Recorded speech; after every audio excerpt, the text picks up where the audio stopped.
I forgot my snacks. Oh no! Hello, everybody. Everybody, hello. Welcome to a special second annual Copy That Super Bowl ad rundown featuring. We were just talking about this. When was the last time we were all on stream together? Many months. I didn't come for you guys. I came for the sportsmanship and the bashing. Yeah. I came to see you guys. Go football. I know. Yeah, this is Alex. Alex is really into this one. Yeah, I love it. goodness. Can't wait to Yeah, talk about it's, American sports. I mean, Lindsey, I think you're probably the most athletic of all of us. Yeah, I'm excited to talk about, the real football game. Yeah, sure. Oh man, we should probably let people know this is happening. I'll tag everyone. You guys do the welcome. Sounds good. Well, I'm just going to let Rod sort of lead this because, to my surprise and unexpectedly, he had prepared a whole slideshow. I was really pumped by this. I actually went and rewatched every single Super Bowl ad, just to kind of piece together what the hell happened. I went to a Super Bowl party for the first time in a long time. Uh-oh. Rod froze. Oh no! This year, and so was like live reacting of thoughts on. You froze there for a second. Okay. Hopefully I'm back. So I have lots of thoughts on the state of Super Bowl ads and like how things are going and this year's particular ads. And so I'm excited to like share them with you guys. It's a pretty in-depth presentation. So I'm looking forward to that. Well, you have complete control over the presentation, but I will say this, that I think it is an embarrassment to every other country on the planet that America has won every single Super Bowl up to this point. It is quite embarrassing, to be honest. Shocking. Just absolutely shocking. Yeah, so let's get on with it. Without further ado, Rod, you are in the driver's seat for this one because awesome. One of the things with direct response advertising that we talk about is we're trying to drive a sale. And while there is a lot of selling that happens during the Super Bowl, the reason why the Super Bowl is such a big deal for advertising is that it's probably the most amount, like single day or single event, that advertisers spend on. And it's full of like basically every agency, every business pulls out all the stops trying to put out their best commercials, their best ads, their best creative campaigns, all in an attempt to like get more attention for their business. And so, like we're not talking millions of dollars. We're talking tens, hundreds, possibly even billions of dollars get poured into the advertisements, the actual copy for this event. So given that, like, we should expect to see the best of the best of the best. Is what you brand advertising, right? Like that's what's coming. That's what you're expecting, right? I mean, you would think. What you're hoping and praying for. How are they going to measure the results? Great question. Great question. Go on, Rod. We'll stop teasing. Yeah, I mean, so just to start, like, did any of you guys actually watch the Super Bowl? No. Yeah, of course not. Cool. So let's just get into it. Does this work? Wow. Okay, cool. There might be some parts, Sean, where we have to like click off to open up another video. And I'll just like tell you about that. Okay, awesome. Yeah, so the Super Bowl. Welcome to the official. I'll go back here. Welcome to the official Copy That Super Bowl ad recap, where we talk about all things Super Bowl ads and how they went, and if we liked them or not, and whether or not they were worth it. Like we were kind of talking about before, like it is incredibly expensive to even buy a Super Bowl like slot. It's going to run you at least $8 million for a 30-second ad. And considering that most ads you see, or at least a good portion of them, are a minute plus, you're talking 16, 20 plus $1 million just to get your message out there. And so the kind of evaluation we need to make after we see the ads is, was that $8 million actually worth it? And so I'm curious to get you guys' take on that as we go through the ads. One caveat before we start, I cannot legally comment on like any of the stuff that I worked on or was like kind of around. And so we're not going to talk about the Nike spot or such a flex. That's I'm such a flex. Oh my god. It's the I don't want to lose my job flex. But yeah. But yeah, otherwise we're gonna talk about everything. And just to kind of like make things a little bit easier, I organized all the ads into categories in order of like kind of like least to most interesting. The first category is movies, which we're not going to talk about. But long story short, there are movie trailers during the Super Bowl. Why? Because 130 million people are watching. And so it's a good time to put out your plug for, hey, come see this movie. Yeah. Second category, and the first one we'll talk to, is the hi, we exist category. So this category is basically for ads for brands that most people have probably not heard about or haven't heard about in like a super, super, super long time. I think one of the first ads that aired was this ad for Circule. Have you guys heard of this before? No. Lindsey? No. Okay. Apparently it's like one of those flavored water things. And so you get like a custom water bottle and you put like a thing in it. And so all of the stuff is like all the Ooh, they nailed that. They nailed that. Water bottle, fruit, water. Yeah. And so it's like helping you drink more water by making it not taste like water. But the confusing thing is that the spot kind of talks about it like everyone kind of knows what it is. And so it's like, oh my God, we're giving away 100,000 of these circules. And my first thing was like, what the hell is a circule? And I looked it up, and apparently it's been a thing for a few years, mostly kind of like in the Appalachia region, which is like that West Virginia kind of area. If you're not familiar with the United States geography, which like also kind of gives you some hints about like, okay, well, who's the type of person like buying this? Sean, do you have kind of do that? If somebody is not familiar with the United States geography, saying Appalachia is in the West Virginia region does not help them. Fair shout. It is in a mountainous, fairly rural, relatively economically undeveloped region of the United States, which could give us some clues about the socioeconomic status of their target audience. I'll leave it at that. The spot is not anything special, so we're not going to watch it. Well, before we move on, can I just, Yes. I want to add something because I want to impress upon like the value of these ads. Like, what is the point? And this is the point. If you go through people searching for Circule, it's nothing, Super Bowl.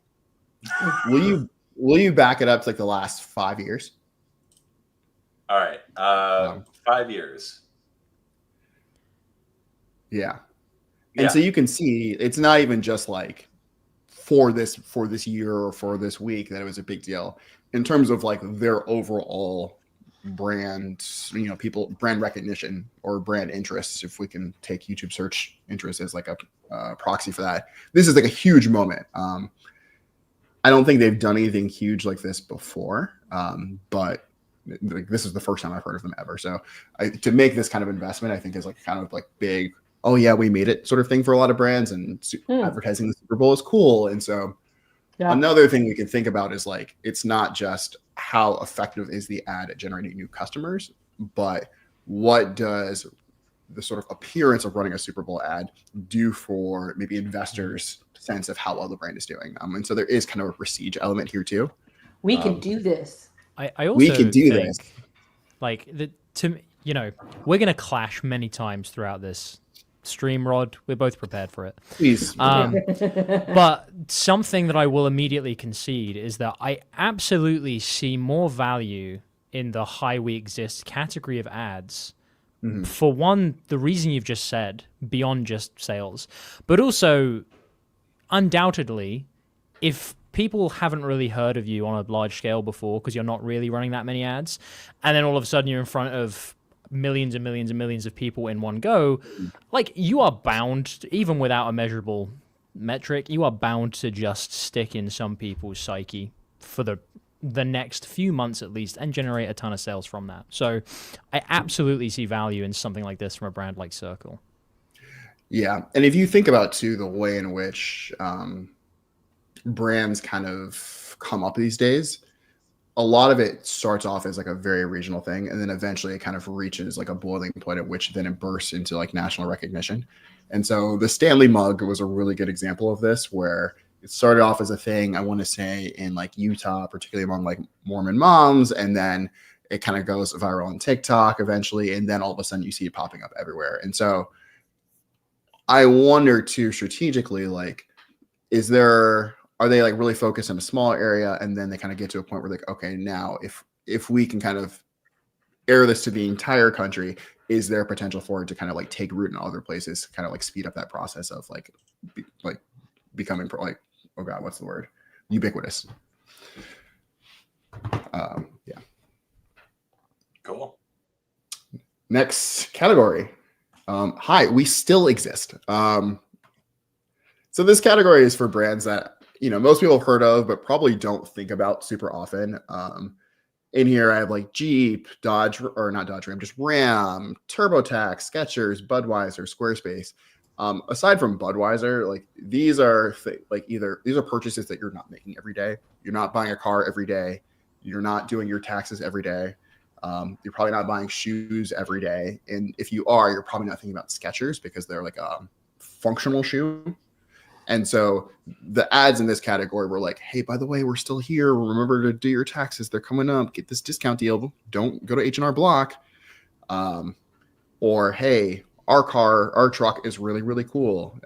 Jeep's ad was with Harrison Ford, who was like, the joke basically was like, my name's Harrison Ford, but I have a Jeep. Also not like particularly inspiring, so we won't look at it, but yeah. Do you guys have thoughts on like, is it worth $16 million to remind people that you still exist? In the case of TurboTax, one of the more predatory companies in America, I have thoughts and feelings about that. Yeah, that makes a lot of sense. That makes sense. It's timely. Yeah, there's some deadlines coming up. You can sell against alternatives. Yep, like there's a deadline. Like there's a clear call to action. I think also like and again, we had this last year, but whenever we ask that question, like, was it worth it? My mind just jumps to like, I don't know until I see the sales statistics. And I'm going to really try and refrain from saying that because I know we don't have those with us. But to everyone watching now who perhaps didn't watch last year, one of the kind of key discussions around these ads are going to be, these are not direct response ads. Like I don't think any of them are direct response. I don't think any of them were like, oh, here's a number and it was just for that ad, so you could measure how many people called it. These are all indirect response or brand ads. So they're just, we haven't really explained that yet. So for the benefit of everyone watching, we talk a lot about direct response on the channel, which are things where there's an ad, like a Facebook ad, and the number of people who click through that ad can be measured, so you know exactly how effective it was. Indirect response or brand advertising is where you can't specifically measure how many people were influenced by a certain ad because it's on TV and you may remember it and then buy it later, but there's no way of knowing it was that TV commercial that made you buy. So a big debate that we, jovially kind of pretend to have often is what's the point in an ad where you can't...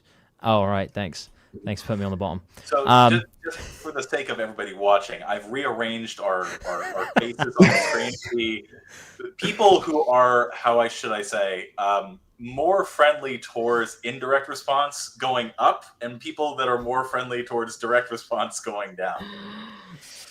Love it. And the It's also point the is... hierarchy of importance in the world. Yeah, no, that is it. The point is like... one thing we will discuss, and we won't debate too much in this so as not to have the same discussion 15 times, but is there actual value in running these ads outside of just sales that you can track? Is it worth it for brand exposure, etc., etc.?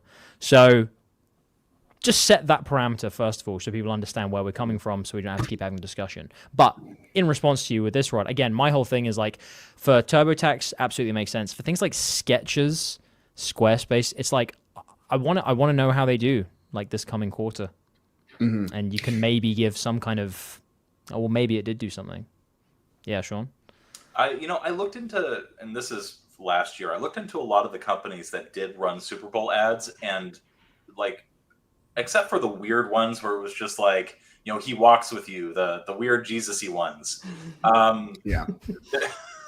There was almost a universal boost in sales across every single business. Almost every single business saw some sort of like net positive revenue from running that ad in the weeks that followed it. Mm-hmm. So if you get more than $16 million worth of revenue, well, ideally profit, but something back in, then fair enough. Yeah, I think also we have to think about the longer term implications of these ads. So like think about it in terms of like LTV instead of just this year, this quarter. Are you seeing that bump in sales? For brands like Jeep, for example, they, it's a legacy brand. Everyone kind of knows Jeep. Everyone has an impression of Jeep.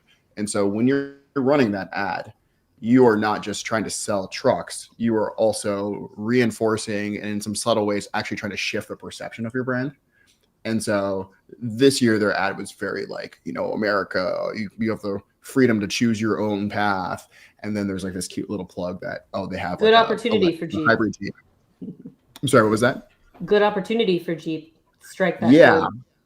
And so thinking about the current political climate, like there's a big opportunity for them to kind of capitalize on that sort of sentiment that seems to be common in the country.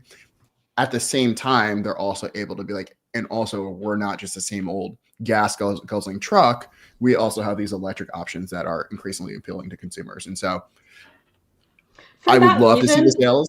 For that reason, it makes more sense to me that the High We Still Exist category would run Super Bowl ads as opposed to like the circle. Like based on, I don't know how reliable like Google search tracking is that data, but like how many, new customers would a company like that have to acquire for that single investment to pay off? It just seems like such a big gamble for a company that's still trying to find its footing on like a national scale.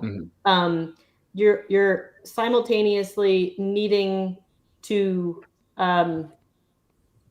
show people that you exist and then needing to convince them that you have a good product that people would be interested in, as opposed to companies that already exist who are, like you said, Rod, trying to just like slightly pivot, just like reinforce. You're not having to climb such a steep, like, people, there's already some baseline recognition there.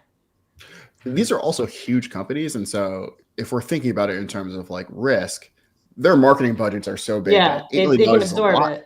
Yeah. But it's not going to break the bank if you have a flop. There is, and also like you're selling a car versus like you're selling a bottle. Like how many bottles of water do you got to like, sell to recoup that? A lot.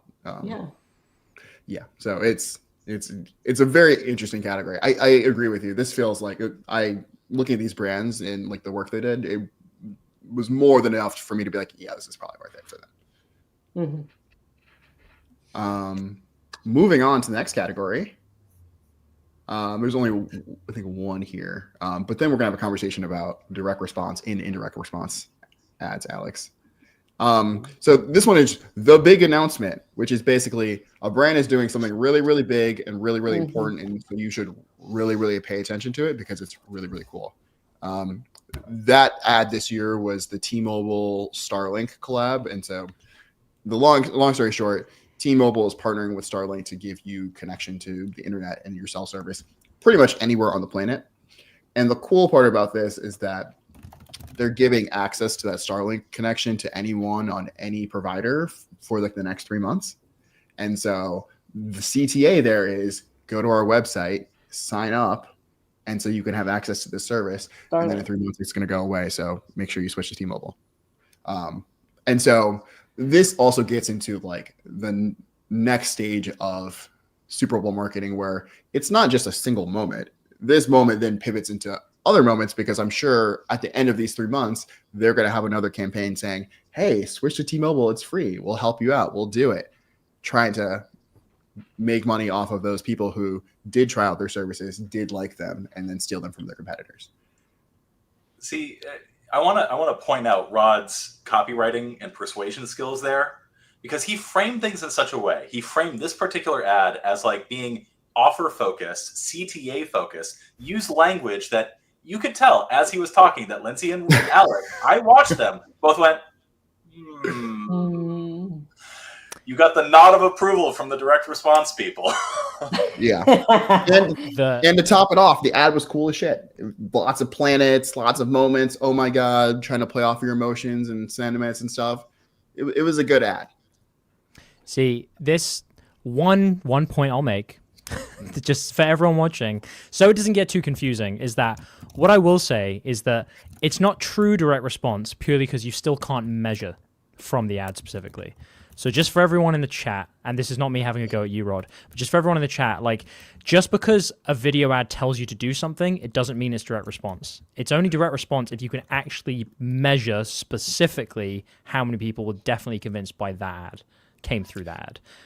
Whereas my assumption is that people could still, you can still hear about it through word of mouth, or like they might be running other ads and then people Google it, or they go on the T-Mobile website and then they see it on the website, like, oh, Starlink, if you see what I mean. Just so people aren't confused. But I appreciate the what's the dove of peace that you're sending my way. One thing I'll say is, like, for the same reason as the We Exist ads, I think this makes more sense to me in the Super Bowl. And I know what Lindsey was saying in the last category, but I almost completely oppositely. The reason I agree less with the We Still Exist brands, it being worth it for them, because I think ultimately, yeah, they've got huge budgets, so it's a drop in the ocean for them. But also, I think probably the results are also a bit of a drop in the ocean for them. Yeah, even if they go up a bit, I don't think the results are going to be that. I'm trying to think of it from an individual's point of view. And as an individual, I already know Jeep exists. Does seeing an ad on the Super Bowl about a Jeep make me buy a Jeep? For the vast majority of people, probably not. So, like, I understand there's a LTV component. However, introducing a brand new thing I've never seen before at least makes me go, oh, what's this? There's either a kind of yes or no reaction to, like, oh, yeah, actually, I've never seen this. This looks awesome. I want to go and get this. And the big announcement category makes me feel like that as well. There's a reason to have an ad placement on such a big stage because this is a huge thing that's coming. Therefore, there's a reason for us to actually put it out there. And so kind of that's how I think. It's going away in 3 months. Yeah, it's like, you've got to get in this now. It's a huge thing. This is the announcement of it. This is the first time we're revealing it. As an individual, T-Mobile, they study their direct response. Yeah, from an individual point of view, this feels more important to me than if I just saw like a Skechers ad. Yeah. This would make me want to take action more, I guess. Maybe that's what it is. These categories, this category and the first category we spoke about, make me think, oh, there is an actual action for me to take. Whereas just seeing a Skechers or a Jeep or something kind of makes me go, oh yeah, Skechers, cool. So unlike you, I'm not going to come in peace, and I'm coming right at you on two fronts. So I agree with you. For those be Rod. There's lots of points. I'm choosing two right now. I agree with you with, like, thinking about the math for a Jeep, like, kind of in that moment, and people are going to buy, people aren't going to buy regardless. And so what's the shift, or what is like the delta on do we running the ad versus not running the ad? I would also say that looking at the industry they're in and looking at their position in the industry, Jeep is like, okay, but we're also at a moment in which we're seeing people shift increasingly towards offerings that their competitors are more known for. And so, electric vehicles, more efficient cars, sexier cars. The big bulky Jeep truck is associated with a very specific sort of like outdoor lifestyle and type of person that has not been popular in mainstream kind of American culture for a minute. And so if they want to stay okay or even start flourishing again, they are going to need to figure out some sort of pivot to make sure that they can, like, retain their place in the market and not get, like, shoved out by competitors, because you see other brands too starting to, like, make the trucks with the new tech and stuff like that. And so I would be very nervous if I were a Jeep. And from that perspective, I understand kind of going for that big swing a little bit more. The other thing about, like, the true direct response, not direct response. The way you would measure something for like a T-Mobile Starlink collab like this is like, and I know that people do this, is you would basically just look at the spike in traffic in the moments immediately following the ad, and then like over the course of a couple days, and then compare that to, I think they launched it during the Super Bowl, and so you can see in the minutes or the hour after you run the ad how many people are coming, and you would say, well, the only place they could have possibly seen it was on the TV commercial, and so that's driving traffic. Also, you look at like, okay, are people on social media talking about it? Are people reposting our link? And you would not necessarily count that as like impressions, but you can just like look at total, like how many total conversions or visits to our website are we getting in this short time period based off of this one piece of creative that is like out in the world. And a visit is a visit, so they're not super. They don't care if they get it via the commercial or via people like sharing their link. I'm going to say you just violated the ceasefire without good cause, because I'm not by any means fighting the fact that you can measure effectiveness. You definitely can. I just want people in the chat to realize it's still not direct response.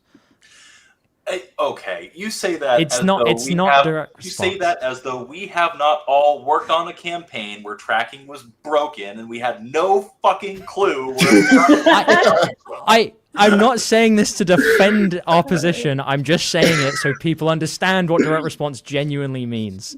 It doesn't mean direct response is better, and it doesn't mean that those things can't be tracked like within pretty good accuracy through brand advertising.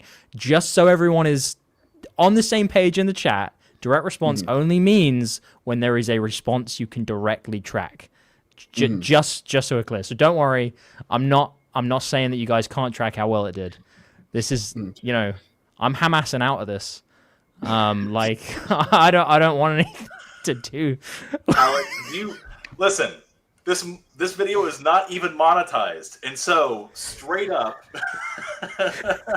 that's why I said it. Get us kicked off of YouTube. What the hell, man? I said I'm not harassing out of this. I thought you said Hamas. Oh no, I would never have said that. Carry on. Yeah. Okay. Let me bail you out, because this next category there we can measure some stuff. So we got stunts with all the exclamation points. And so basically, brands are doing a stunt that is involving either like viewers are participating or like in the moment, or they participated previously. Fetch, I think, is like, it's kind of like Honey. It's like a discount thing. Basically, you sign up and they were giving away $10,000 or whatever to like 100. Like they were giving away $10,000 every second between like for like a couple minutes, and so they were giving away a total of like a couple $1 million maybe. And so it was like, but you had to sign up within whatever period to enter, and so you could measure signups. FanDuel is like a sports betting app / website, and so every year, or for the past 3 years, they've done an activation called Kick of Destiny, where they have two celebrities do like a field goal kicks and to see who makes it. And so on their app, then you can bet on who you think is going to win a share of however big the prize pool is. And so for them, they can track how many people are betting on this thing that we're doing. The other one, and we'll watch the ad for this, is Taco Bell, who did something really cool. So a couple of weeks ago, 2 weeks ago, apparently, they put out an ad that was like, this year, Taco Bell is making fans the stories of the big game, not celebrities. And so they started installing cameras in their drive-thru. And so you could roll up, you could take a photo with your Taco Bell. And the promise was basically that you would then be featured in their Super Bowl ad, or you could be. Would you mind clicking this link? Nice. Are we ready for this one? Let's do it. All right. Guys in the chat, and also you three, let me know if you can hear this. This year, Taco Bell is making fans the stars of their big game ad, not celebrities. Did someone photobomb us? Is that Doja Cat?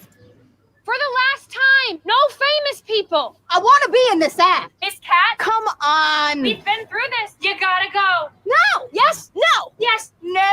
Yes. No. I'm not gonna say it again. Fine. So if you took a photo at one of our drive-thru cams, you could be in our big game ad. Participants may be slightly famous, but not Doja Cat famous. All right. So that was the pre-ad. Sorry. Let me. Not Doja Cat. That's great. And I'm over here like, who's Doja Cat? All right, cheers. So, Of course, it's not my super bad. algorithm. So like we immediately queued up a Charlie Morgan video. I just posted another link in our Discord chat. Will you click that one too, Sean? Sorry, which one is that one? In the Discord chat with the four of us. Okay, so we just watched the pre-ad, and then this is the. Well, this is the other one that you had linked, right? Oh yeah. Okay, great. You got it. Fantastic. This is Taco Bell's celebration of its fans. Behold, a bunch of randos, not famous people. Wait, what? Sorry, big guy. But I'm Doja. Yeah, but celebs don't make Taco Bell Taco Bell. Fans do. But I am a fan. This is so our non-famous fans can take screenshots for their moms. How about now? Yeah, no. Taco 2? Drop it, LeBron. Oh, this isn't for you. It's for you, and you, and you, and you, and you, and you. It's all for you. Still think I should have been in it. Okay. I like that one. And you guys get to see all the different videos that are queued up. Yeah, Warhammer. Warhammer This mentioned. is to copy that YouTube account, and so we all kind of forget to log out. Well-chiseled men. I'm Yeah. saying just like the theme of well-chiseled men. Yeah, come on, Sean. Well, yeah, we wouldn't look at women. That's disgusting That's kind of gay. and sexist. But yeah, I think this is definitely taking all of our Kanye. combinations. Sean needed to know, is this the end of Kanye? You can tell like who's is who's.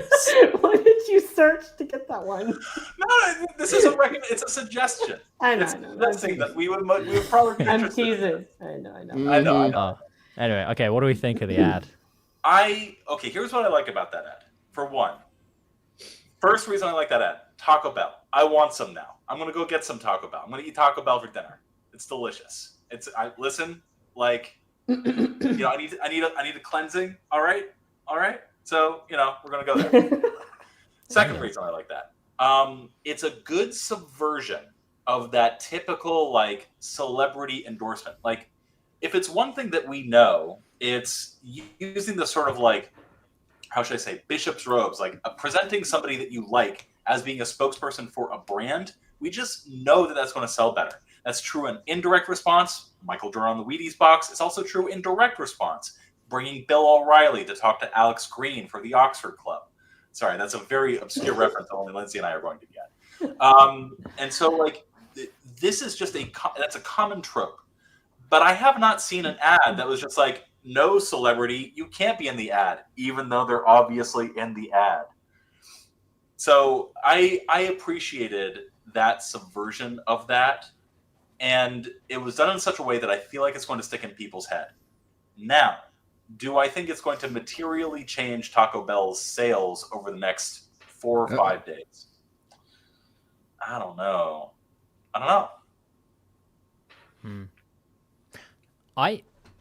I think I'm too cynical to enjoy brand ads, because I watched that and I did the whole time I'm just waiting for it to end, and so what I'm gonna genuinely, how I'm gonna mark out this stream is when we watch an ad and I'm like, I actually really enjoyed that, I'm gonna speak.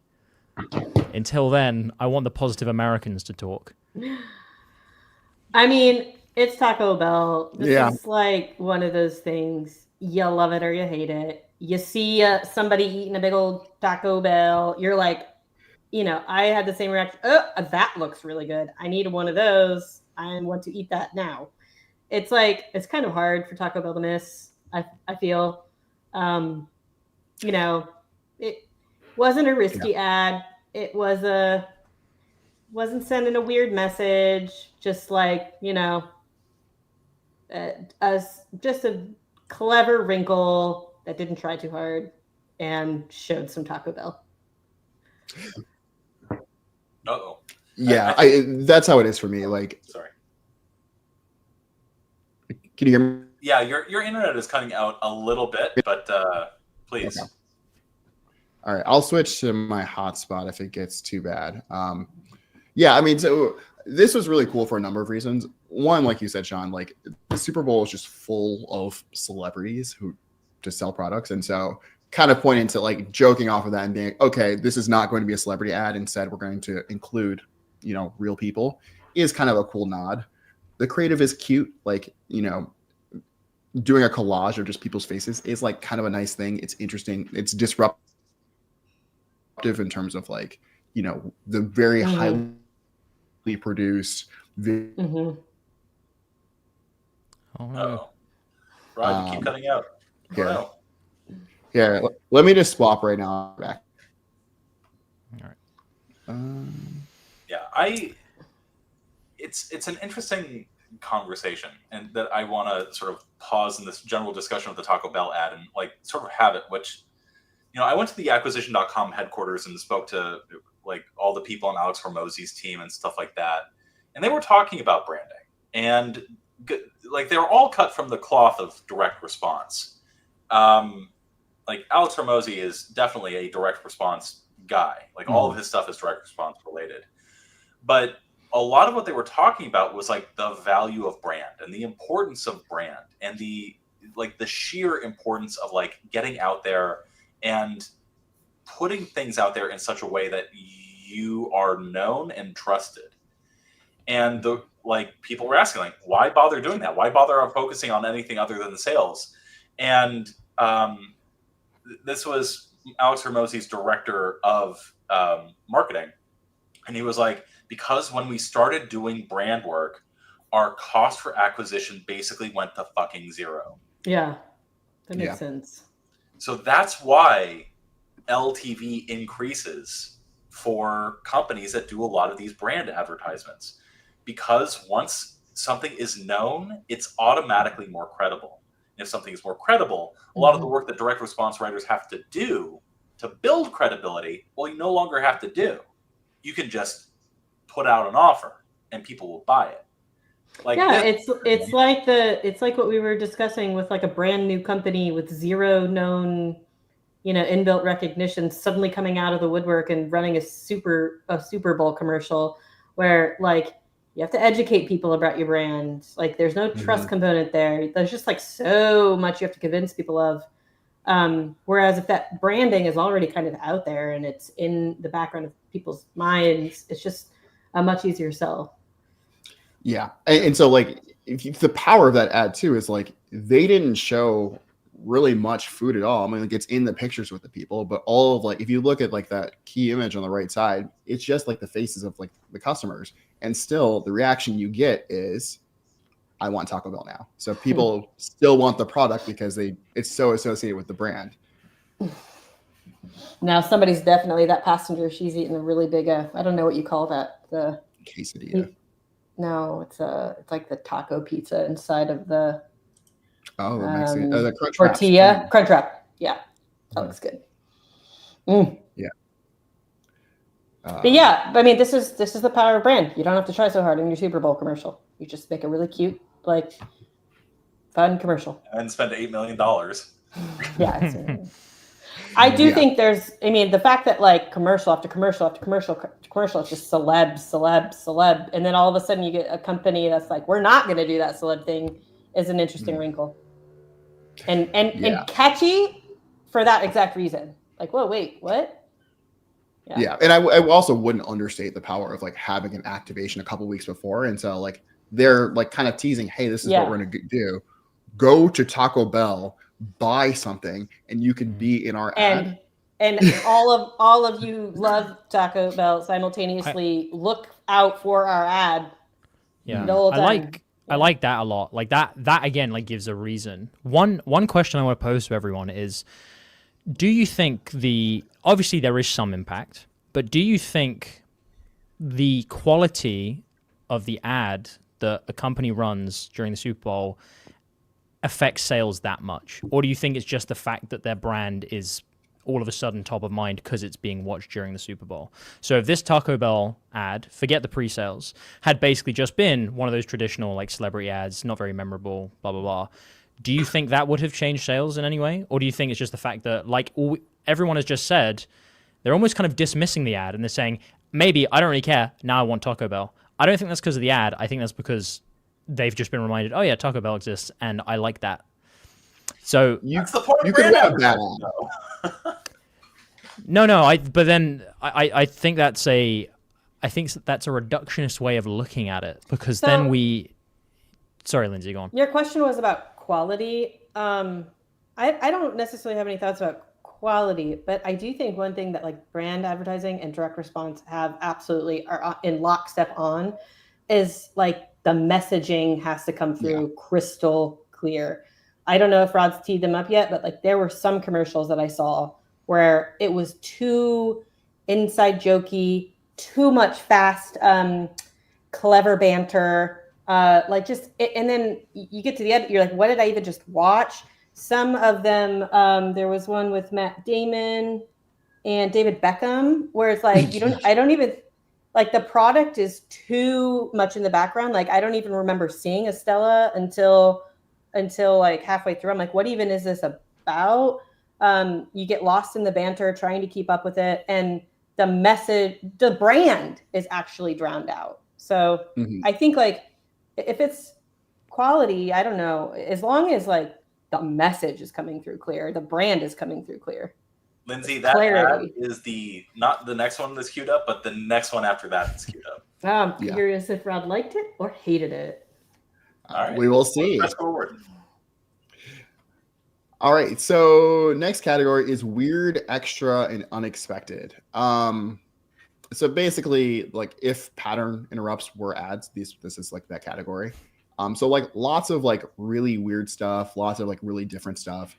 Haagen-Dazs, an ice cream brand, did a collab with the Fast and Furious, and so instead of racing the cars, you have Vin Diesel in the car, driving very slowly, licking his ice cream cone or bar, and you have Ludacris pull up, who's like, "Oh my God, why are you driving so slow?" And Vin Diesel's like, "Not today," because it's you're relaxing so much with your Haagen-Dazs. This Tubi commercial. Do I have it next? Okay, no. This Tubi commercial has like this guy whose head is like the flesh of his head is in the shape of a cowboy hat, which was like very disgusting. I'm not going to make us watch that right now. Ew. You had Seal combined with a seal singing Mountain Dew, like the Kiss from a Rose, but like the lyrics were replaced with an homage to Mountain Dew. You had sloths, you had beluga whales, like lots of just like different stuff trying to get you to be like, wait, what? My favorite version of this one was this commercial for Novartis. Have you heard about this, Sean? I have not, but I have it queued up. Of all of us, I think aside from Alex, I went into all of these completely blind. I have not seen a single Super Bowl ad. No, nor have I. Fantastic. So Novartis, just for context, is a pharmaceutical company. Okay, so just run the ad. And also, more context, I watched this ad with a room full of coworkers who are predominantly female. Okay, go. I see you looking at me. I see you looking at me. That you get lift, you get height, you get power. Your attention, please. I steal the show. And now you know I'm gonna keep on dancing so you can keep on glancing. It ain't my fault that I was made this way. I see you looking at me. Really? Let's go. Watch me now, attention now. Let's go. Watch me now, attention now. Let's go. Attention.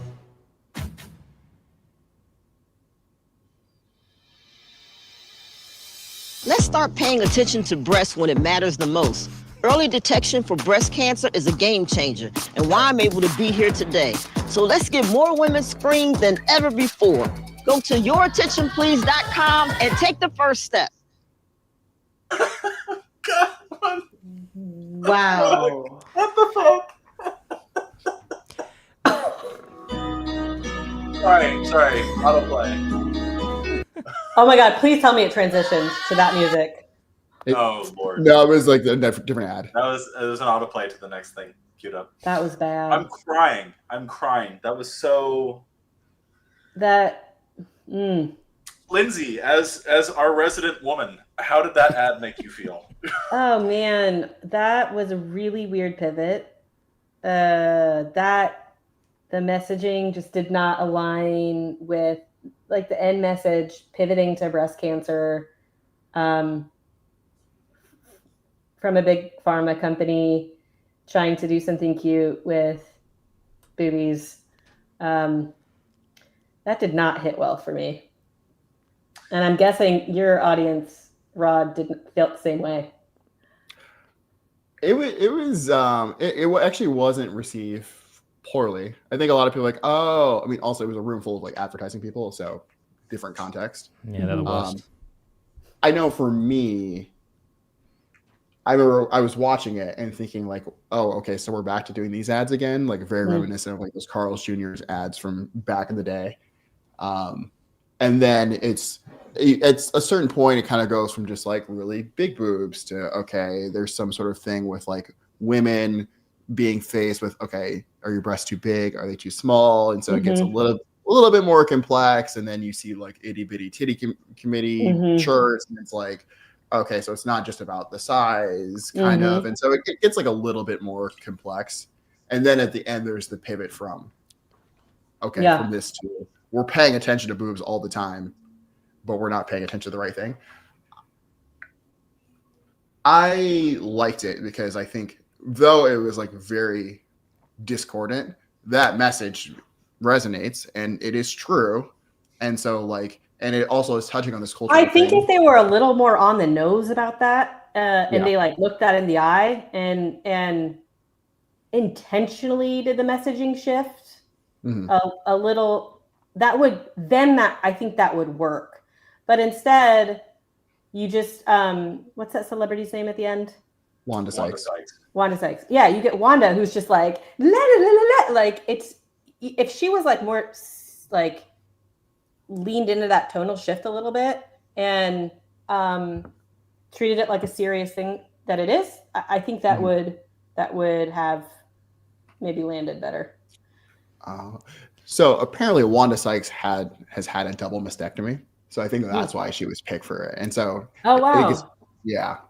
I didn't realize that. Probably most people don't know that. Yeah. Yeah. Interesting.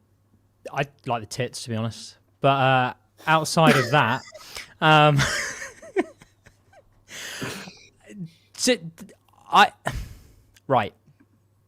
gonna play devil's advocate again. Do you think that, just to everyone, do you think that got more people thinking about breast cancer and considering, oh shit, maybe I should go and get checked? Which I'm guessing was the intention of the ad. I want to answer that question with a little bit of like Sean level cynicism. Let's talk about how sinister it is for a company that makes money selling breast cancer treatments to make an ad encouraging people. Correct. Hey, go get a check. Yeah. Hey, go get a check. Because they know that the only way for them to get customers in their funnel is for more people to get mammograms. And so for me, like, there's a sort of demonic evil working here behind the scenes, which, you know, if you're Novartis, that's how you make money, and I guess that's how it goes. I think that's it. Like, take away the moral, like, part of it for us as individuals. We're sat here analyzing that ad. We know, we can see the name of the company. I've just had, Rod explain it's a pharmaceutical company to me. How many people, when they watched that ad, knew that was a pharmaceutical company? Like, to me, if I was watching that, I would just go like, oh, it's a charity about breast cancer. Like, that is what I would have thought. And, like, I'm not saying I liked or didn't like the ad. I think Lindsey is 100% right on, like, the tonal shift. Because I just feel like if it had suddenly stopped and there'd been that massive contrast, I'd be a bit more like, oh, okay, shit, I feel kind of bad. And, like, even as a man watching, I'd be like, oh, I feel maybe, kind of bad. I want to, So I definitely agree with that. But I think taking our opinions as ad people out of this, did that ultimately get more people thinking about breast cancer and potentially going for a checkup? I think probably yes. Just because, going back to my other point, it's being shown at the Super Bowl level in front of millions of people. So surely some people were like, oh, I should get it checked. So it worked. I'm guessing it worked. Yeah, I mean, we also have to kind of take a step back too and think about the context in which viewers are watching. And so I see a comment in the chat that the proportion of time on the pivot was very low. And, you know, most people, say you're at the Super Bowl, they're not. Ratio was incorrect. It was lopsided, if you will. Oh God, no! Let's get on from this. But most people are not paying attention to ads. Like they're not watching them. It's like a kind of thing in your periphery.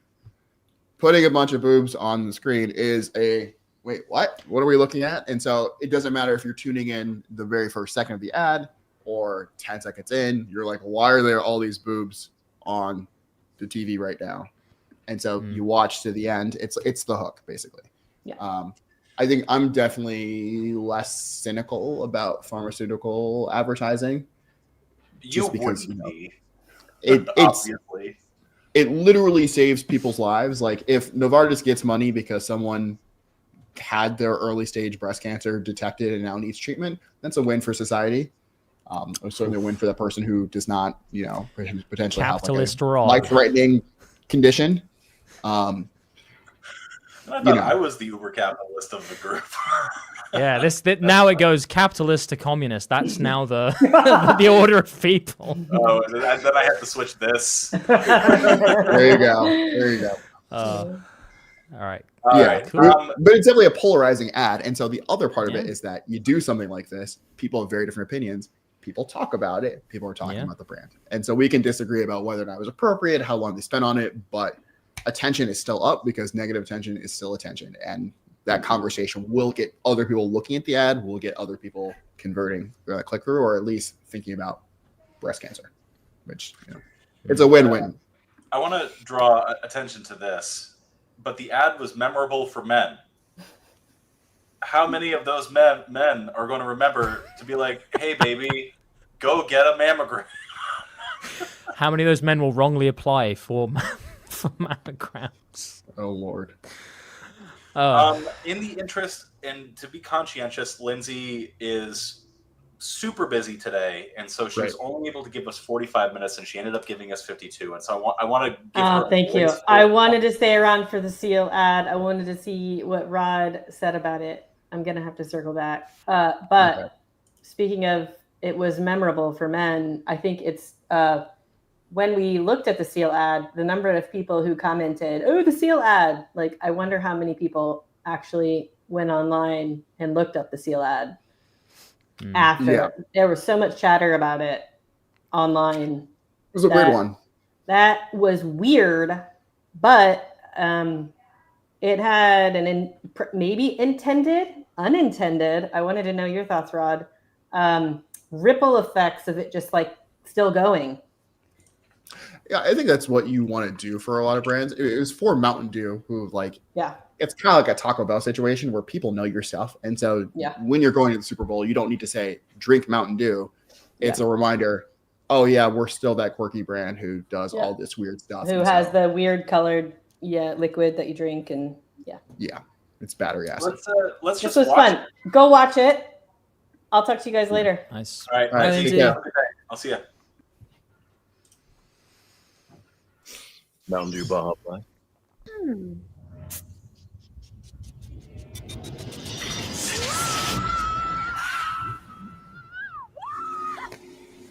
Refreshing.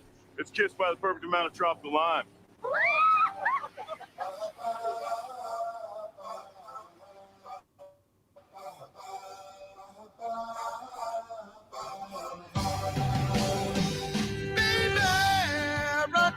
To a kiss from a lime on the bed.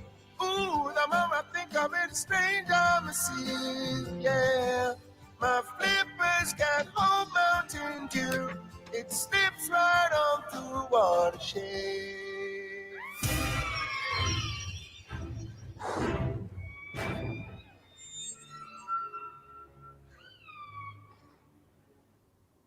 There is so much as he can tell you, so much he can say. You remain my power, my pleasure, my fame. Well, this is the weirdest thing I've ever seen. Mountain Dew Baja Blast. A blast of tropical lime. Good looking seal. None of this makes sense. Oh god, that pissed me off so much. Not even the whole ad. Like, okay, fine. It's fine to have something a bit like funny, weird, because it gets people talking. I fucking hate the need for people to be like, that's the weirdest thing I've ever seen. It's like, shut the fuck up. Like, no one needs to say it. Just let it be weird and let everyone go, sorry. I like that you adopted American Alex accent for that. Yeah. You're kind of my face during that entire ad, but I was experiencing vicarious cringe the entire time. Yeah, like it's weird for the sake of weird, which is fine because it's gonna get clipped and some people will like it, and it's not always for us. It's not for the cynics. Often I'm not being funny. Often I think it's for teenagers, right, who are gonna be like, oh shit, like look at this, it's so stupid funny, and for like middle-aged people. No offense, Sean. Who or not drink Mountain Dew Baja Blast. Yeah, like who will share the thing, and like that's kind of the point. It's I think, and Rod, this is a question for you. Do you think there is kind of an internal competition among advertisers at that level for who can have the weirdest ad that year? Like who can have the one where everyone's like, "What the fuck?" Like that's so weird, because it feels like there's always one or two that really try. Everyone wants to have the ad that people are talking about. But so it's not like let's have the weirdest one, but it's like, okay, how can we be the most disruptive? How can we go viral? How can we do whatever? I think that often leads brands, especially certain brands, to get into like that crazy absurd territory. But I think it's less of a competition, like, oh, we have to be as Mountain Dew, than like we need to be the brand that stands out. And the thing that makes sense for us as a brand was quirky or whatever, like a Taco Bell, like a Mountain Dew or whatever, is just to do something crazy. What's the biggest thing we could do that people are like, wait, what? Yeah. Which is like the point of this category, basically. Yeah. I fall into the category of like the role of art is to make you go, what the fuck? The role of a commercial in general is to drive a sale either now or later. And so I look at that and I go like, I don't know, man. But again, like this is my point, which is but this is what I mean. Like that will still make the sales of Mountain Dew go up. Because Mountain Dew has been mentioned, and I don't know if it was a new flavor or whatever, but people were like, "Oh shit, Mountain Dew!" Like, "Oh, I feel like I want a Mountain Dew." This is why I asked the question about the quality of the ad, because I ultimately don't really think it matters very much. I don't think I might be completely wrong, but I feel like there's probably never been a Super Bowl ad which has directly caused a company to like have fewer sales. I'm guessing. Maybe. So. Does what you do in your ad matter that much? Sorry? Yes, it does, and I'll say why. So Lindsey, who had not seen the Super Bowl, heard about the Seal ad because it was so crazy that everyone was talking about it. And I don't think she saw it before she came into the stream, but like that is someone who is Mountain Dew is then being brought up as a brand in their world because Mountain Dew did something so crazy during the Super Bowl that there's conversation about it that spans past the duration of the Super Bowl. You can compare that to a brand like Ritz Crackers, who also had an ad. It's in, I think, one of the following categories. Not very notable, was like fine or whatever, but no one's talking about the Ritz Cracker ad. Probably most people don't even know that they had an ad. And so you do have to do the Ritz Crackers of ads. It was the Ritz Crackers. I like Ritz Crackers. But to your point, Rod, I think that's the perfect riposte, Rod. Like what you've just said there, I totally agree with. But then it brings me back to the conversation we were just having, which is us kind of all kind of going, that wasn't a good ad. Like the goal of an ad is to sell something now or in the future. But what you're saying like directly contradicts what like Sean said and what I thought. So like, I don't know. I think you gave the perfect riposte, and then it just makes me think, well, is it a good ad then? Because I don't know. Media is powerful. Let's be real for a moment. Yeah. Like every time somebody says, "Hey, you need to check out this ad. It is so weird," that is a media buyer who did not need to spend any money to get that other set of eyes on the ad. So, if the role of branding is to, lower cost for acquisition, what what just happened there with that earned media? That share is like ad spend that didn't need to go out. And so I see the role and the benefit and the allure of it. I think Old Spice did it best. Also, by the way, something that Rod's team had worked on before. Am I allowed to talk about that? Am I allowed to say that? Yeah. Okay. All right. Just Yeah, I mean, it's not my team. I don't work on it, but like there are people. Why didn't Kennedy work on it? So yeah, there you go. Yeah. Nice. Anyway, yeah, okay. like I see the allure and I see the appeal of it, and I also see that from the perspective of people working in ad agencies who are paid to come up with cockamamie and crazy ideas. Yes, I see the appeal. When I see an ad like that, though, like I don't know, dude, because it's not even entertaining for me. There's a personal level, isn't there, to it, where you just go, "I hate that." Mm-hmm. Yeah, I was cringing the entire time. Yeah. Yeah, it was not enjoyable, but wildly effective. There you go. Say. Like most direct response. Yeah. Yeah. Okay, we have a special award that we need to pause to kind of talk about. This is the 2025 "Oh God, why is this happening to us?" award. It's jointly shared by Pringles and Little Caesars, who just happen to have the exact same concept for their ads. Both featuring flying facial hair. So in the Little Caesars ad, which aired first, this guy whose name I forget, his eyebrows, the pizza's so delicious, the pizza bites are so delicious that his eyebrows fly off and go on a journey across the country. In the Pringles ad, a similar thing happens, but it's a mustache instead, flying around or whatever. And so I can only imagine the horror that the Pringles team and then the Little Caesars team experienced when you're like, "Oh my God, I'm so excited to see my Super Bowl ad run." And then one of the very first commercials of the Super Bowl is another brand doing your exact same ad concept. That's great. That's so funny. I'm looking forward to these. I wonder if that's like the advertising equivalent of like showing up to a ball and you see somebody wearing the same dress as you. Like, oh man. Yeah. Now, what do you do when that happens? Obviously, people's Super Bowl concepts are like super top secret over, so it's not like someone stole someone's thing, as far as I know. And so you just kind of try to make the best of it. I think Little Caesars or Pringles tweeted out something like, "Oh, should we make it official?" And so then they did some kind of back and forth thing on social media, just kind of like making fun of it, which gets more engagement for both brands. And so it's kind of a win-win.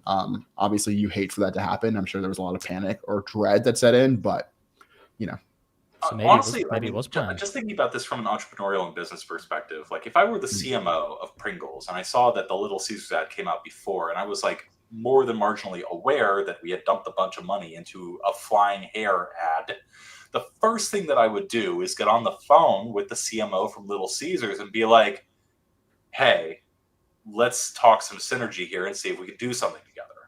Yeah. Are we watching these ads? No, they both are mediocre. So they're not worth our time. Because basically there are a ton of ads that I would love to watch, but I saved the very best for the end where we will watch a bunch more. So I'm trying to save time here, but we can loop around if we have spare time. Sorry, just one more point on that. It's funny because in the direct response world, you see similar ads all the time because you go, "Hey, what works?" Okay, everyone copies that and everyone's fine with it and it just happens. It's funny how in the brand world, you almost always want to avoid something like that because I feel like it almost becomes embarrassing and it's like, oh God. And it's so interesting that that's in the direct response world, we actively are like, swipe, go and find templates, do things that work. In the brand world, I imagine it's creative, be original. You can't have this, otherwise people are going to laugh at us. And it's just interesting to see that flip. Yeah, I think it comes down to creative ideas. The shelf life for them tends to be a lot shorter. And so it's cute or funny when you see someone's eyebrows fly off their head. But then if right after you see someone's mustache fly off their head, you're like, okay, well, I just saw that. And so it's not interesting or captivating in the same way. And so it is kind of tough. Beyond if people aren't like, haha, that's so funny, they had the same Super Bowl ad. Yeah. Yeah. Awesome. Okay. Moving on. is the celebrity is the concept category, which is a lot of ads. Most of them not very good. For any number of reasons, this is the brand feeling like the best way to win the advertising Super Bowl is to rally around a really famous person or something to do with them. And results can range from like, oh, that's clever to I'm cringing for your multi-billion-dollar company. So we have everything from like in the top left, Tom Brady, who is he's like probably the best best quarterback ever to play the game of football, who was so methodical that he was called robotic, is having Duracell batteries installed in his arm in the spot, to stuff like Aubrey Plaza just being snarky in a Ritz Crackers ad, which was otherwise like not particularly remarkable. I did want to talk about the Stella ad. Will you click that or just play it? Nice. All right. Mum, Dad, we have something to tell you. You have a twin brother we never told you about. I'm sorry. So, what's his name? Other David. You called him Other David? If there's two Davids, one has to be Other David. Where is he? Left him in America. Are you... Beckham. Dave Beckham. No way. Hey, what'd you say your name was? David. Try one of these. That is the best buffalo wing in the county. You eat buffalo? No, it's just chicken. It was invented in Buffalo, the city. So it's not buffalo. You all right, man? Still got it? Come on, guys. Sorry, it's a thing I do. You drink Stella? I have taste, David. Something I have to tell you. My brother is a famous soccer player? Yeah. So how famous are you? Like Matt Damon famous? Maybe Ben Affleck famous. That's a shame.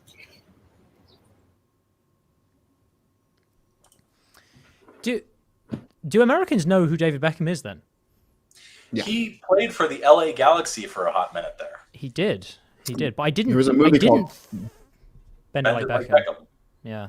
Well, I'm guessing that I didn't know David Beckham was. I know he played for LA Galaxy and well, yeah, that. But I assumed that he didn't really penetrate the popular culture in America. So that's interesting. I think he was one of the first breakthrough people. Like obviously Pele was here for a minute, but I think Beckham. I want to say he was here before like Ronaldinho became like a really famous person, and so he's definitely like known. Yeah, and he married a Spice Girl.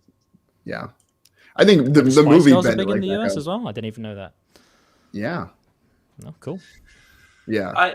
That ad was very, very clever. I will say that.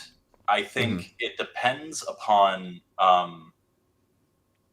so much prior understanding. For example, David Beckham has been the face of Stella Artois for, Rod, how many years? Lots of years. I don't know. Lots of fucking years. Yeah. And so the whole concept of that ad really only works if you already associate David Beckham with Stella Artois. Which, Alex, did ya? No. Chat, did ya?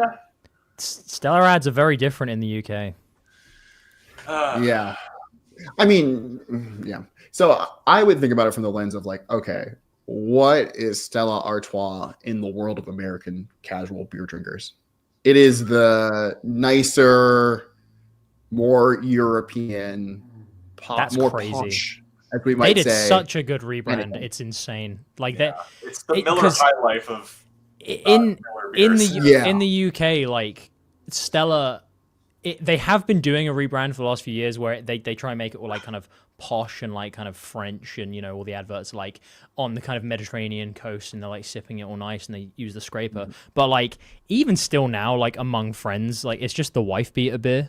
So like you don't really. It's amazing that it has that kind of that complete opposite reputation in the States. So maybe that's why it just doesn't connect with me, because to me it's like this is really.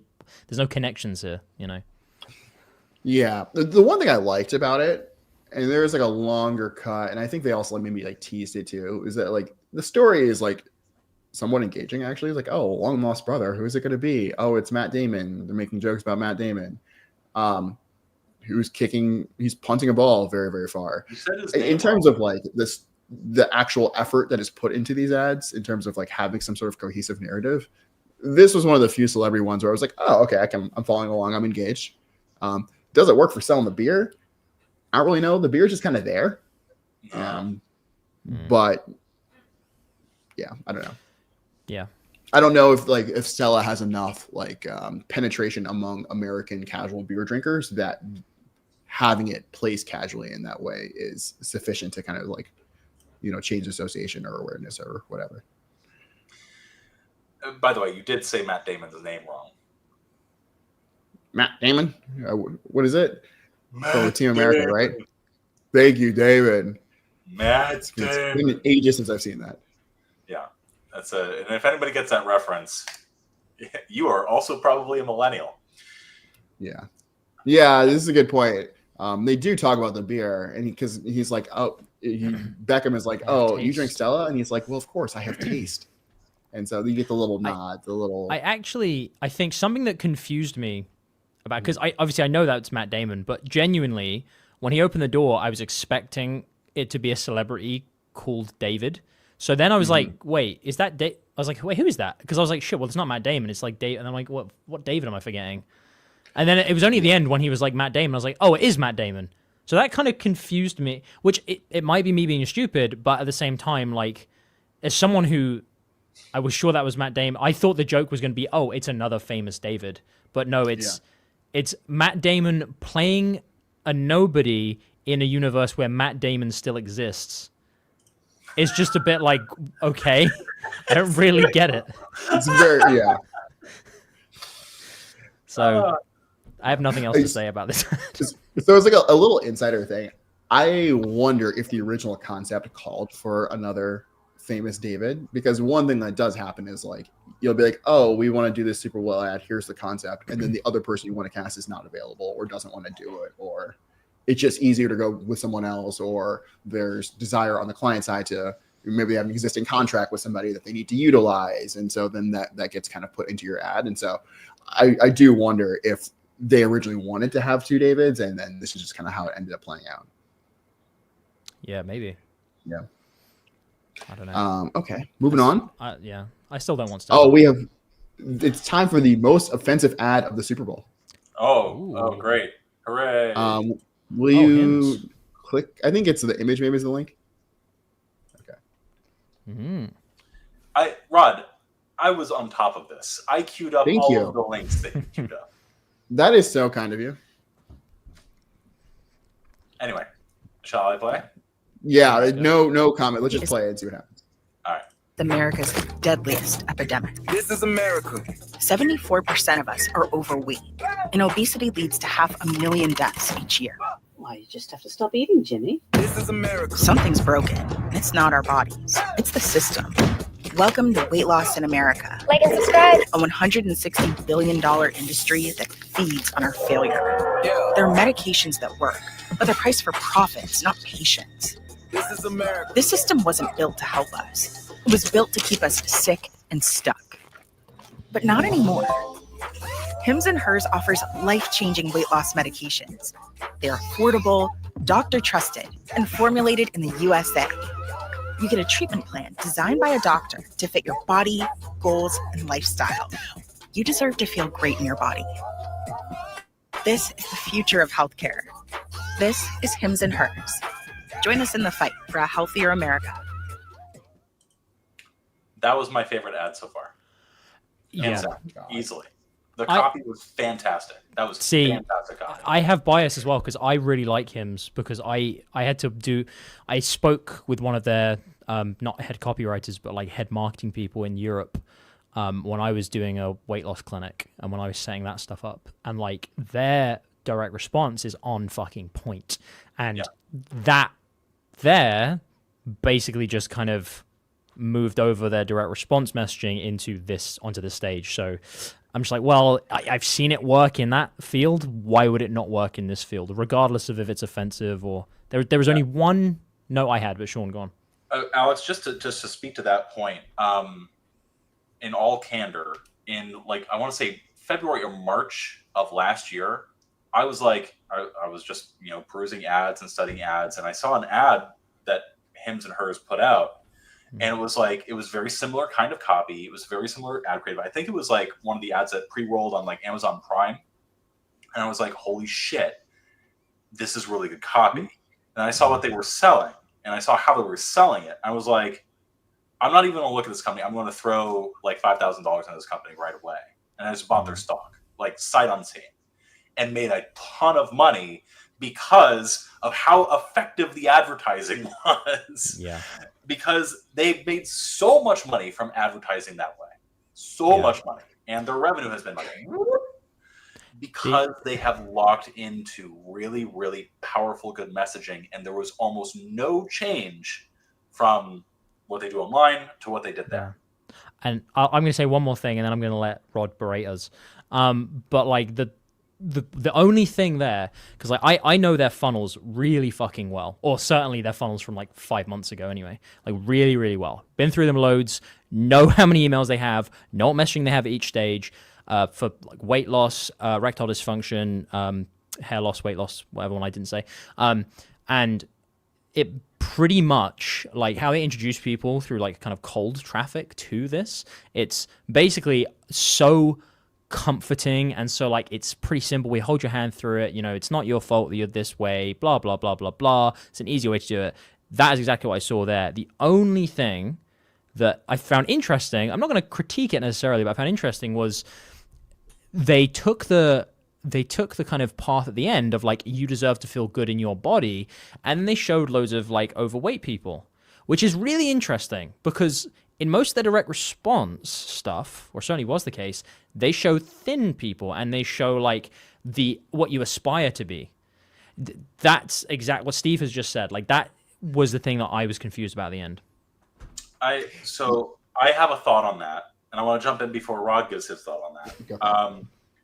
Which is that when you're going to a mass audience, especially like Americans, football watchers, if you show a juxtaposition between, let's talk for real for a moment about the efficacy of Ozempic. It is actually a miracle drug. It has minimal side effects. It's hyper effective. It's non-addictive. It's not narcotic. Like, Ozempic is actually amazing in terms of what it can do for rapid and meaningful weight loss. Now, here's the problem. And we all know this if we're familiar with direct response. If you throw a before and after picture where you do not and cannot possibly believe that the after came from the before, you lose people. We know that. We just know that. And so my suspicion is that they changed that to a little bit of more of a body positivity message at the end of that Super Bowl ad. One, to sort of like dodge from getting some flack, but also to actually make the weight loss journey seem more believable. Because even though the people at the end of that ad were a little on the overweight side, they were still better looking than a lot of people that might need that medication. Does that make sense? And that before after implication makes the ad more believable. And that's my hypothesis. I think that's a decent hypothesis. Right, go on, Rod. Okay. I know you've been chomping at the bit. So here's the thing. I agree with you guys. The copy is excellent. And they are literally doing the evil pharmaceutical company thing that you guys were kind of poking around in the Novartis ad. What they are selling is not an FDA approved drug, which, we can talk about whether or not that's a big deal. But also, they're positioning themselves as if they are not a part of the same $160 billion industry that they're criticizing their competitors for being a part of. And they absolutely are. And so they're saying, oh my God, the system is rigged.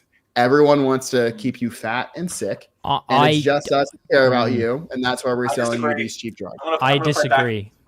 Yeah, I'm going to fight back. I set up a weight loss clinic. I've been on your team this entire fucking video. Now I'm out. Let's see it. Come on. Yes.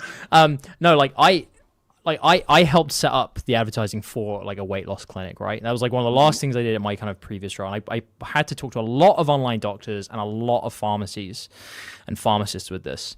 And every doctor and pharmacist I spoke to was like, this, it not only for like people who like need it for diabetes, but also for people who like need it, you know, just in their life to lose weight. They just go like, it is such a, well, I mean, I don't want to repeat what Sean said, but like a miracle drug. It's so good that we need to roll it out.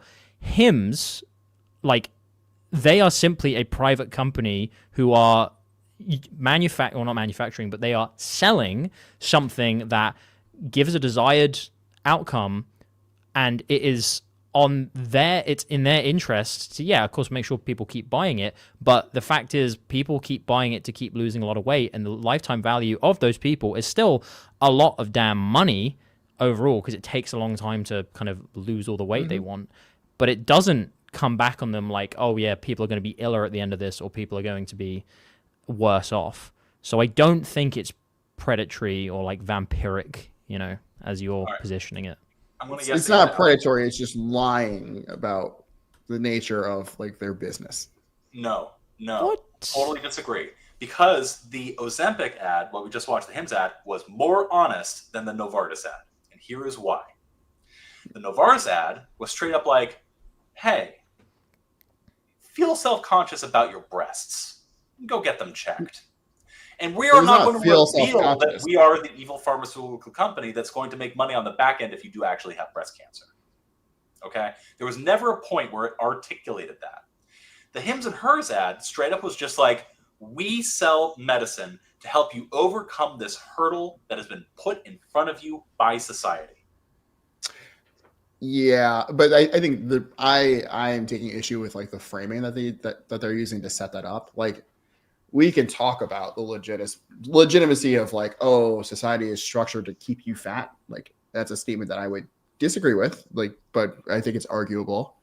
But mostly the suggestion that like they are not like the other weight loss girls, I think is something where I'm like, oh, that's kind of like, you know, you are. And we could talk about, oh, you're selling a different thing, and that's why you can price it more cheaply. You're not selling pure Ozempic like other companies are. And so that's why you can be at this price point. But to frame that as like, oh, it's because we care about you and everyone else just wants to milk you for all of your fat people money is like not real. Okay, but then to that, I would say, surely if you have that critique of this ad and this company, you should have that critique of every single business ever. Any business that is saying like, we're good for this thing, they're not actually doing it for the good of society or for the good of that person. They're doing it to earn money. I think that's just the nature of capitalism. You see what I mean? I think the reason that you're saying about this is because it's to do with something that is like kind of in the public image about obesity and should people be body positive or not, blah, blah, blah. I think you can make that point without saying that everyone else in your industry is evil and trying to take advantage of your customer base. And I think, and like, maybe this is like a more general criticism I have of like the world and not even just advertising, but like over the last 10, 15 years, I think we've all seen the sort of shift towards like framings of the world. Like, hey, I'm a good person and everyone else sucks, so you should trust me and you should not trust them. When the answer is almost always some version of like, the world is a complicated place and there are lots of good solutions to the problems you face. And like, you know, like if you have to say, oh yeah, our competitors are just like evil corporate people, like that's, I don't think that the mindset that gives people about their health and about like alternatives is like a healthy one for like just general public health or engagement with stuff. That's how you end up with like people distrusting like the pharmaceutical industry more generally, and you have like vaccine skeptics and stuff like that. All right, time out really quick. The whole framing of us versus them, of like, we're the good guys and everybody else is evil and trying to take your money, has existed since time immemorial. The whole like nuance, like, yes, there's a more nuance, like there's some copywriting gurus who like will actually, you know, like help you and like you need to take what you can. Like the more balanced, less us versus them approach that we take is not like, we do that for our own ethical integrity, but it's not good advertising. Like, for one, and secondly, like I do agree, like, one, people do agree with the notions that the Hims and Hers ad basically put out there. Like, straight up, like, people do have that feeling that there is an actual, like, not a cabal, but like there has been a movement in industry to make higher satiety foods for the purpose of keeping people addicted to food. And it's like, you don't even have to dig very hard to find evidence of it. And so, like, the whole premise that there is actually, like, a food industrial complex that does make people fat, that's not that much of a stretch. And that feels less smarmy to me than look at your breasts, think about your breasts, feel bad about your breasts. Hey, go get your breasts checked. And by the way, we're not going to tell you that we make money off of this. I don't think Novartis makes money off of mammograms, though. No, but you understand. Like, it's like that's to me, that's so many steps removed that it's like, okay, like, yeah. But at the point at which you money, if we have to lop that shit off and give you some chemo, like, okay, great, super, fantastic. That's still, maybe not something you want to spell out in an ad, but at the same time, like, it still feels more honest and more upfront in the Hims and Hers ad to me. I also think, yeah. I would say, I also think that we need to remember our position in that ultimately it's our job to make, as marketers, to make money within the laws of the land. And like, I think as long as you're sticking within those laws, we can, we can have we should probably have a whole ethical, moral stream about marketing at some point in copywriting. But I think back to like my beef jerky business, and I think, well, when I was writing copy for that, like the shit that I was saying was like true in the sense of we use super high quality beef, but I also had to make people think like, that the other beef that was out there in these like packets and the fancy design things just wasn't as good. And in some cases that was of course true. In some cases that wasn't true.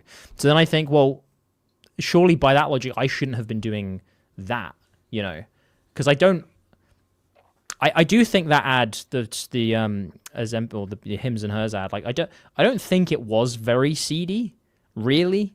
Like I think it was more just about, look, there are people who do bad things out there, but we can come and help you, because we do this, this, and this. It's only facts, So I think it's a stretch to say that it's like helping spread the kind of anti-vax agenda.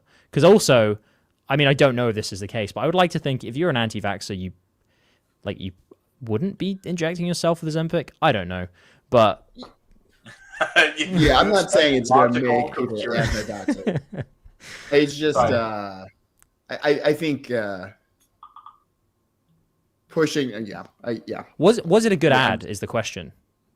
It was a great ad. I think it's just the positioning, the reason the other people's price point is where it is because they want to take advantage of you thing. Rubbed me the wrong way. Like we can talk about the ethics of that, but I think that like that's one of those things where that's not true.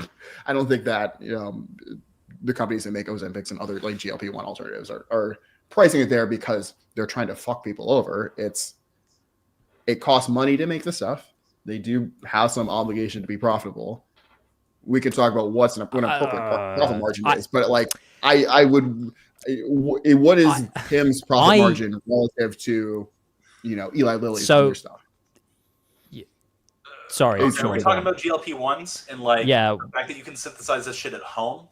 Like, GLP-1s were originally derived from a chemical found in Gila monster venom. Like, it's just out there, for one. Secondly, Eli Lilly, Novartis, huge markup on something that like is so simple and so cheap to synthesize. I can make it. Can you make me some? Copy that too. Yeah, I need to slim down a little bit too. The weight loss. Does it ship well? I'll ship you all the ingredients so you can make it. I think all I'll say, right, and like the company that I was last at, right, where we were setting up a weight loss clinic, they I can't say that. Infer what you will from that, but like to your point, Rod, about like, oh, people don't do that because it's priced at that because that's how much the things cost. All I'll say is like along the way, especially because like Hims is not like the manufacturer, right? There's like manufacturing, there's distribution, there's effectively like almost like secondary distribution where you have people who are then white labeling it for different brands.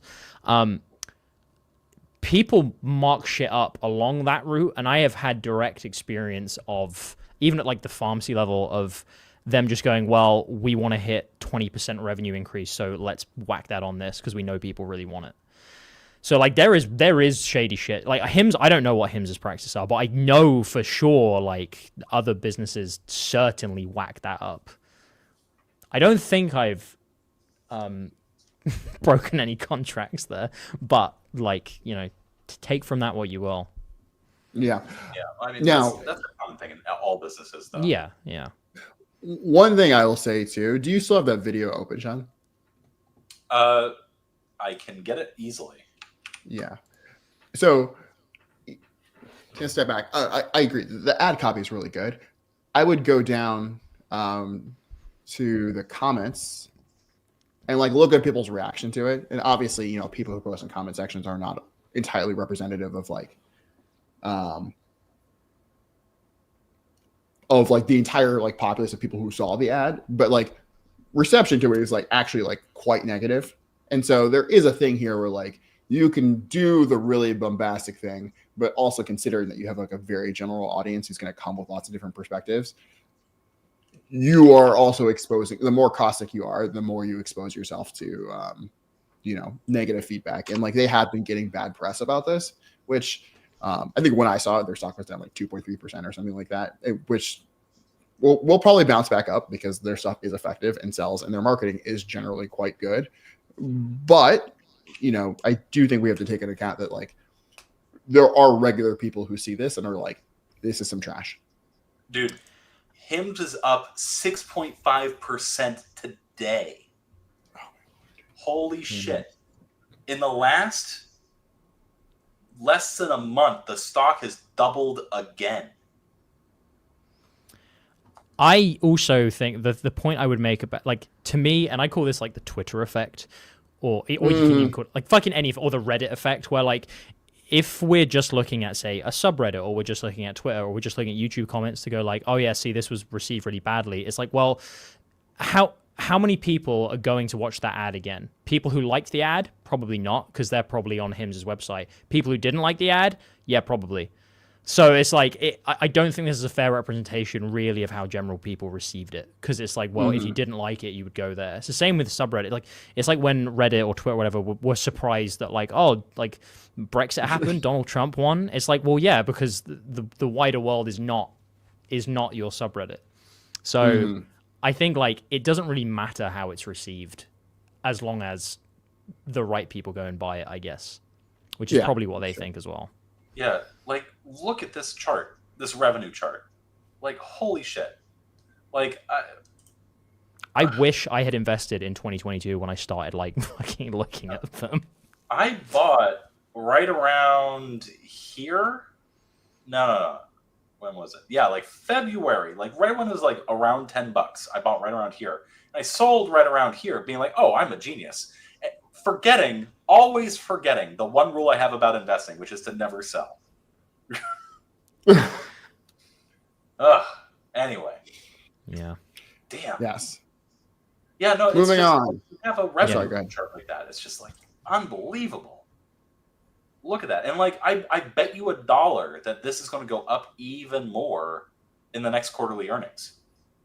Because they haven't even reported last quarter's earnings yet, which means that we wouldn't get results from the Super Bowl ad until, what month is it? February. So we wouldn't get it until like May or June.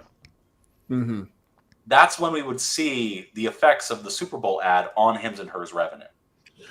Yeah, it's going to be interesting to see how this market develops. One thing I talked about, or one thing I've been talking to people about a little bit, is just the rate at which this particular market for these drugs has just exploded seemingly overnight. And long term, it'll be kind of cool to see like which companies kind of like win out there in terms of like market share. And it will keep going. Like the weight loss market is, it's not even like close to where it's going to finish. Like no way. The sheer amount of like effort, time, and money big pharma and like pharmacies are putting into it. just in the UK alone, but I know the same is happening in the rest of Europe as well. It's insane, and it's still not really widely adopted yet. Not really. So I think weight loss is probably not a bad bet for anything. Anyway, we should probably move on. Yes. Next, that was my favorite ad so far. Yeah, Absolutely. It's a good ad. I just hate it. I like the seal ad. Yeah, that's fine. God. So next category. Last year, my favorite ad was the Kanye ad. That was wild. Yeah, and, that's same. And someone asked earlier. I actually didn't see this year's Kanye ad.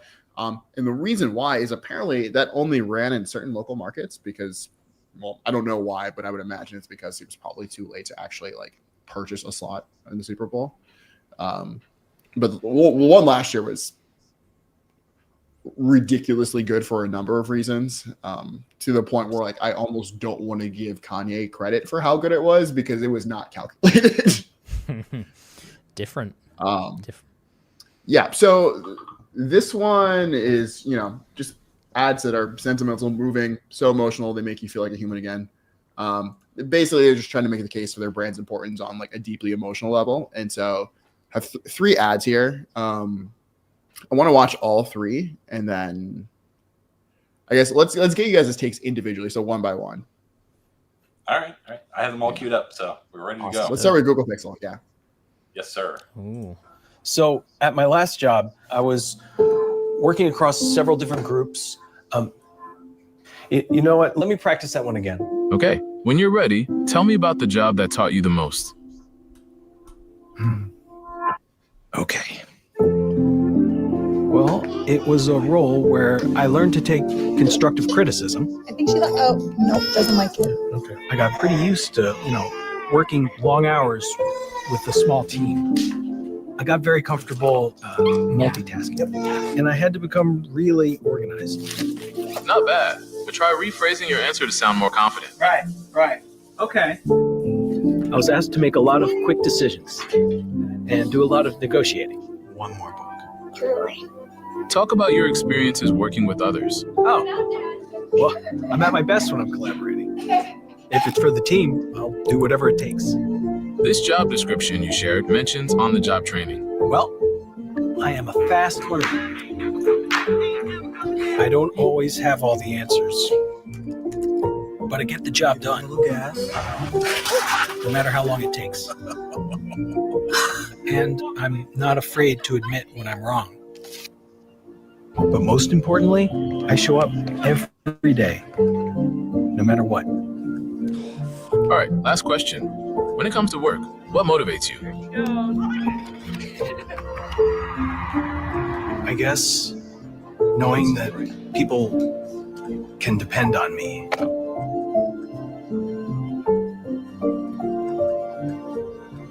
And knowing I can depend on them too.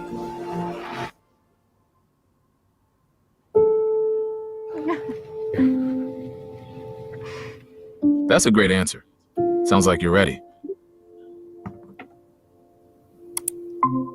Hey, James. Thanks for joining us. It's good to see you all. I've been looking forward to talking.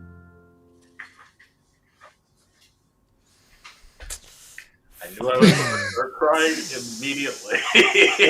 Looks like it works. Yeah. All right. Yeah, I'll start. Start with Alex, please. Oh yeah. Go ahead, Alex. No, you go first, Rod. Hey, so one, just Google Pixel does fantastic ads in general. I think they did something like this last year. I think it was maybe for deaf or blind people and kind of showcasing some of the functionality of their phone. I forget which, but like just very powerful storytelling. Very much, it's not product centered, but the product ends up being an integral part of the story. And I think manages to make something very tech, very intelligent, feel like just a part of the human experience in like a really, really natural way. And I think one is something that like all brands should learn from, but like last job, it's in the details too. Like I am not a parent, but as someone who grew up with parents and like thinks about my relationship to parents and like all these moments, you are tracking all of these things across and you see them and you're like, oh, I know what that is. And I know what I felt like in this moment. I can imagine it's only more impactful for people who have kids. And regardless of which side of the relationship you're on, you get stuff like that. And so it's like, this is just like a masterclass in storytelling and completely typical for this brand. Yeah, I agree. I think that, I think that like anything, again, we ask, what's the point of an ad? Is that going to make people buy Google Pixel? Maybe. I'm not going to say yes or no. I think it shows a pretty cool forget the emotional stuff for a second. I think it does show a pretty cool feature, which I quite like. But yeah, obviously the broader point of that ad is do show something that's going to kick people in the emotional bollocks and make you remember it. And then you go and tell people like, oh, fucking hell, did you see that? That made me cry, that kind of stuff. I'm absolutely going to share that ad with two other people I know who will cry the moment they see that fucking ad. Yeah, so it's good. Hey, let me say one other thing too. That's like important to think about is that this ad is actually doing double duty. So on one hand, it's selling Google Pixel, but also that exists within the larger Alphabet brand or group of brands, and so like it's not just, oh, you might consider buying Google Pixel. It is taking a perhaps dangerously large and omnipresent tech company that feels so removed from our everyday life and has all these considerations that don't really involve your well-being, and showing a human side to that in a way that probably maybe dulls some of the concerns that people have when they think of Google.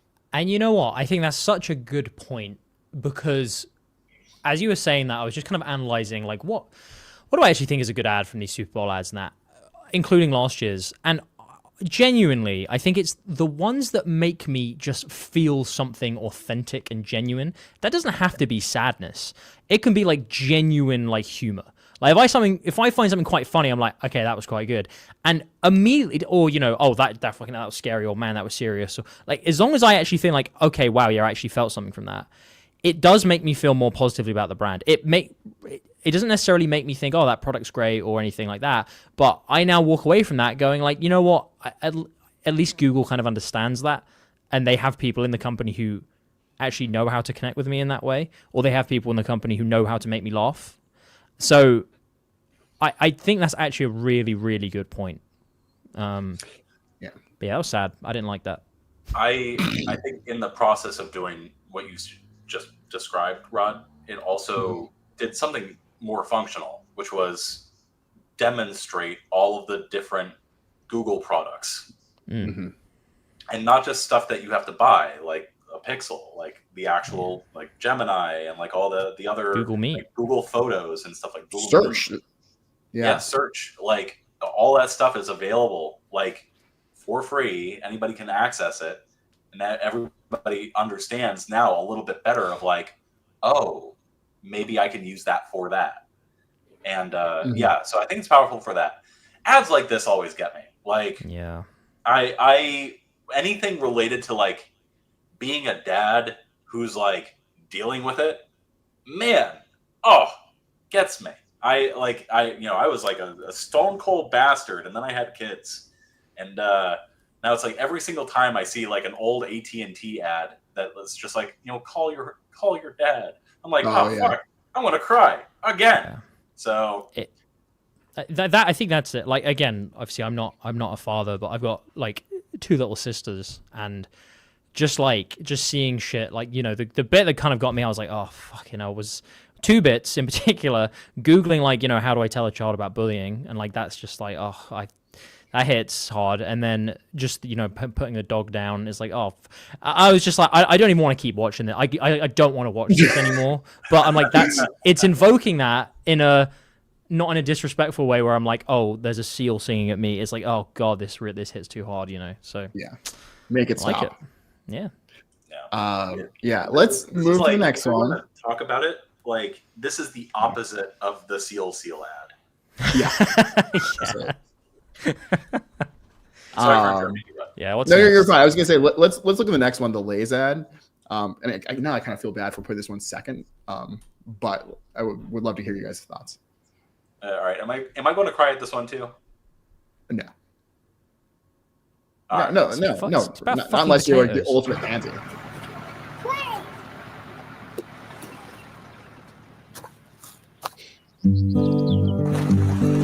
If I was a flower grown wild and free, I'd want you to be my sweet bee. And if I was a tree grown tall and green, I'd want you to shade me, be my leaf. If you were a river in the mountains tall, the rumble of the water would be. If you were the winter, I'd want to be the snow, just as long as you were with me when the cold winds blow. If you were a wink, I'd be a nod. If you were a seed, well, I'd be a pod. If you were a floor, I'd want to be a rug. And if you were a kiss, I know I'd be a hug.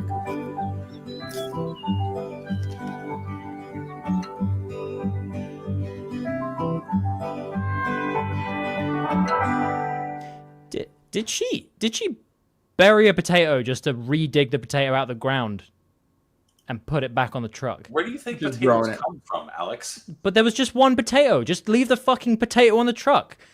What? was- I thought there was going to be tons of them, and there wasn't. There's just one. What a fucking It idiot. was bigger when she pulled it out, so it grew a little bit. So she nurtured it into something bigger. Just For all like that. Lay's nurtures America. All that just for a fucking 2-inch diameter increase in a potato. This is the beef version of Grimmett Cow for the meat, man. Oh, hey, and we've also got. Can you wish my copyrighted girlfriend Charlotte happy birthday? Happy birthday, Charlotte. Happy birthday, Charlotte. I Keep hope you have a great one. copywriting. Many happy. Right, well, that's done. That's community engagement obligation done. It proves that we are actually doing this live. That's true. Yeah, yeah, this was not as impactful, but it's this is the kind of one where it's like, it's fine, whatever. Now, Yeah. I don't know. I will say it's doing something important though. Which is? It is taking Lay's, big consumer brand who no one really thinks about. It's just, they're putting these fatty products that kill us into our stomachs, and dimensionalizing into, no, there are real people behind this brand on these American family farms, which is coinciding with a particular moment in sort of like the U.S. culture where we're thinking more about America this and America that. And so there is a specific function to that. Is it? That is true. Particularly compelling? I agree. It's not nearly on the level of the Google Pixel ad, and there is work that they're doing there. No, I think that's definitely a fair analysis. Yeah, it was a fine ad. I understand what it's trying to do vis-a-vis like associations and connecting it to different kinds of people. That sort of message seems like it would be much more, how should I say, powerful towards people in more rural areas who are, let's be real, more likely to order potato chips, you know? And so, yeah, I can see how that makes sense. Yeah. I just, like, am I going to remember that ad tomorrow? No. But am I going to share that Google Pixel ad? Oh boy. Yeah. Lay's should not be ashamed of that ad, but I agree that it is not, Yeah. Something else I'll say.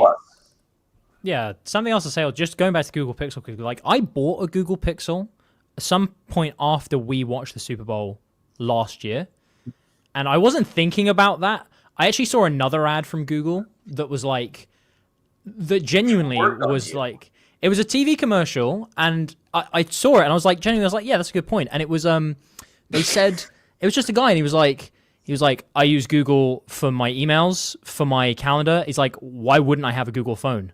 And I was like, that's such a fucking good point, because I do those things. And I was like, yeah, all right, I'll get one. And I do think the brand building from Google for me has been working. Having said that, I'm going to switch to iPhone because Google Pixel's kind of shit.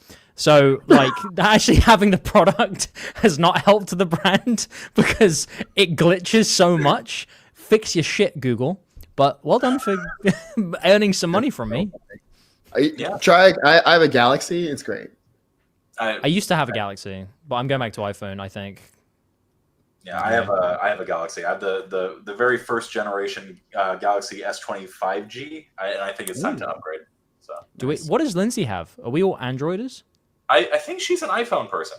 Okay, that's good. We've got some. Yeah, and some diversity. Kaylee is a solid like she has the iMac, iBook, the iPhone. She has those creative types. Yeah, it's the creative types. Let's play the Super Bowl. Let's play this next ad. All right.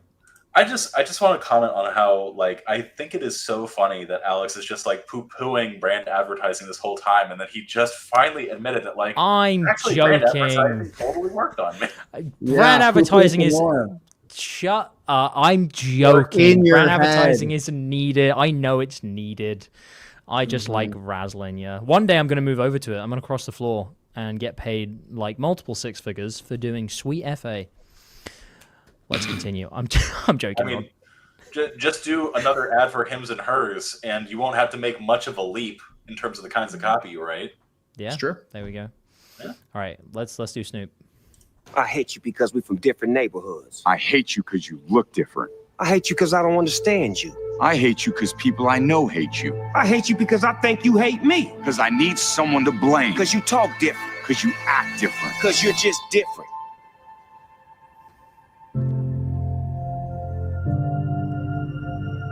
Man, I hate that things are so bad that we have to do a commercial about it. Me too. I hated that fucking ad. Yeah, I want to say things about that ad that would legitimately get this channel demonetized. Yeah. So yes, that was it. This ran twice during the Super Bowl too. So, well, like $16 million to say this. What's your take on it, Rod? I also dislike the ad. Two things to think about. The guy on the right is Tom Brady, who you probably don't know, Alex, but he is, again, like the most successful or the best quarterback ever. I think that's pretty inarguable at this point. And so you're using him in a spot during the Super Bowl. Everyone knows who he is. Snoop Dogg has been the face of like every single brand since like the Olympics, or actually probably before. So like also another very, very, very famous person. One's black, one's white. You know that the people watching the ad are going to know who these people are. So instant relevance. In terms of like the ad itself, it feels like a very facile understanding or like commentary on the state of like hate and like hateful rhetoric in this country. And so that's everyone in the room when this ran was like, what the fuck was that? Why is Snoop Dogg the ambassador for not hating people? Here's my question. Who is that ad for? Because the people who already hold those beliefs are being called stupid, right? Like that's what's happening there. The reasons for hate are as stupid as they sound. So if it's trying to win people over from hating, it's not working, because I'm going to have watched that and be like, well, no, I still fucking hate this thing and this thing because it's not fair, blah, blah, blah, blah, blah. You know, for the like the white conservatives in America who are like, and in the UK, who are convinced that there's now a two-tier justice system where minorities are treated better than white people because of, you know, PC scores.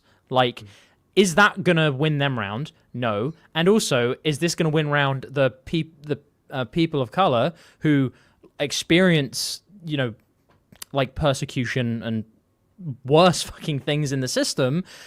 Are like, oh, actually, yeah, it is just this misunderstanding and we shouldn't be like complaining about it. Who is this for? Or is it for neutrals, or is it for, you know, middle-class liberals to be like, yeah, that was a nice ad. Yeah, I wish the world could all come together. Yeah, that the words that come to mind are, aside from fatuous, and facile is a very good word, virtue signaling. Yeah. Like, this is an ad not intended to be like, hey, racists, go back in your racist hole. This was an ad for people who have the like more liberal, leftist leaning notions around, and I'm going to say superficial notions around race relations in America, who are just like, why can't we all just love each other? Why can't we all just be together? Yada, yada, yada. The HR version of race relations. Yeah.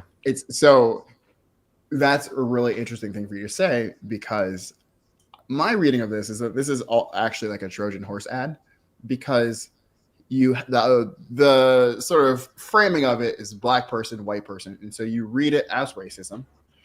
The copy at the end card says stand up to all hate, and then it's paid for by the Foundation to combat anti-Semitism. And so what it's doing is kind of suggesting that all of these things are the same, and we're going to give it to you in a form where you can easily recognize it. And then what they want you to do is be like, oh, all of it is bad. And so when the anti-Semitism piece comes up, oh, it's supposed to activate you for you to be like, oh, yes, this is also bad. But like having a frank conversation about the state of anti-Semitism in this country is like difficult for a number of reasons. And so it gets dressed up in these terms that are much more accessible to the average person. And obviously racism is bad, and obviously hating people is bad. And so we can say that, and it can feel like this. But really the thing that they want to get across is like incepting this idea. Well, if all of it's bad, when the other thing happens, then also when they show up the next time and say, hey, it's bad that like temples are being, defaced or whatever, then yeah. Mm-hmm. I don't think it's very effective for a number of reasons, but I think that's the idea. That's the thing. I just don't know who it's for. Like, is this actually going to change anyone's views? No.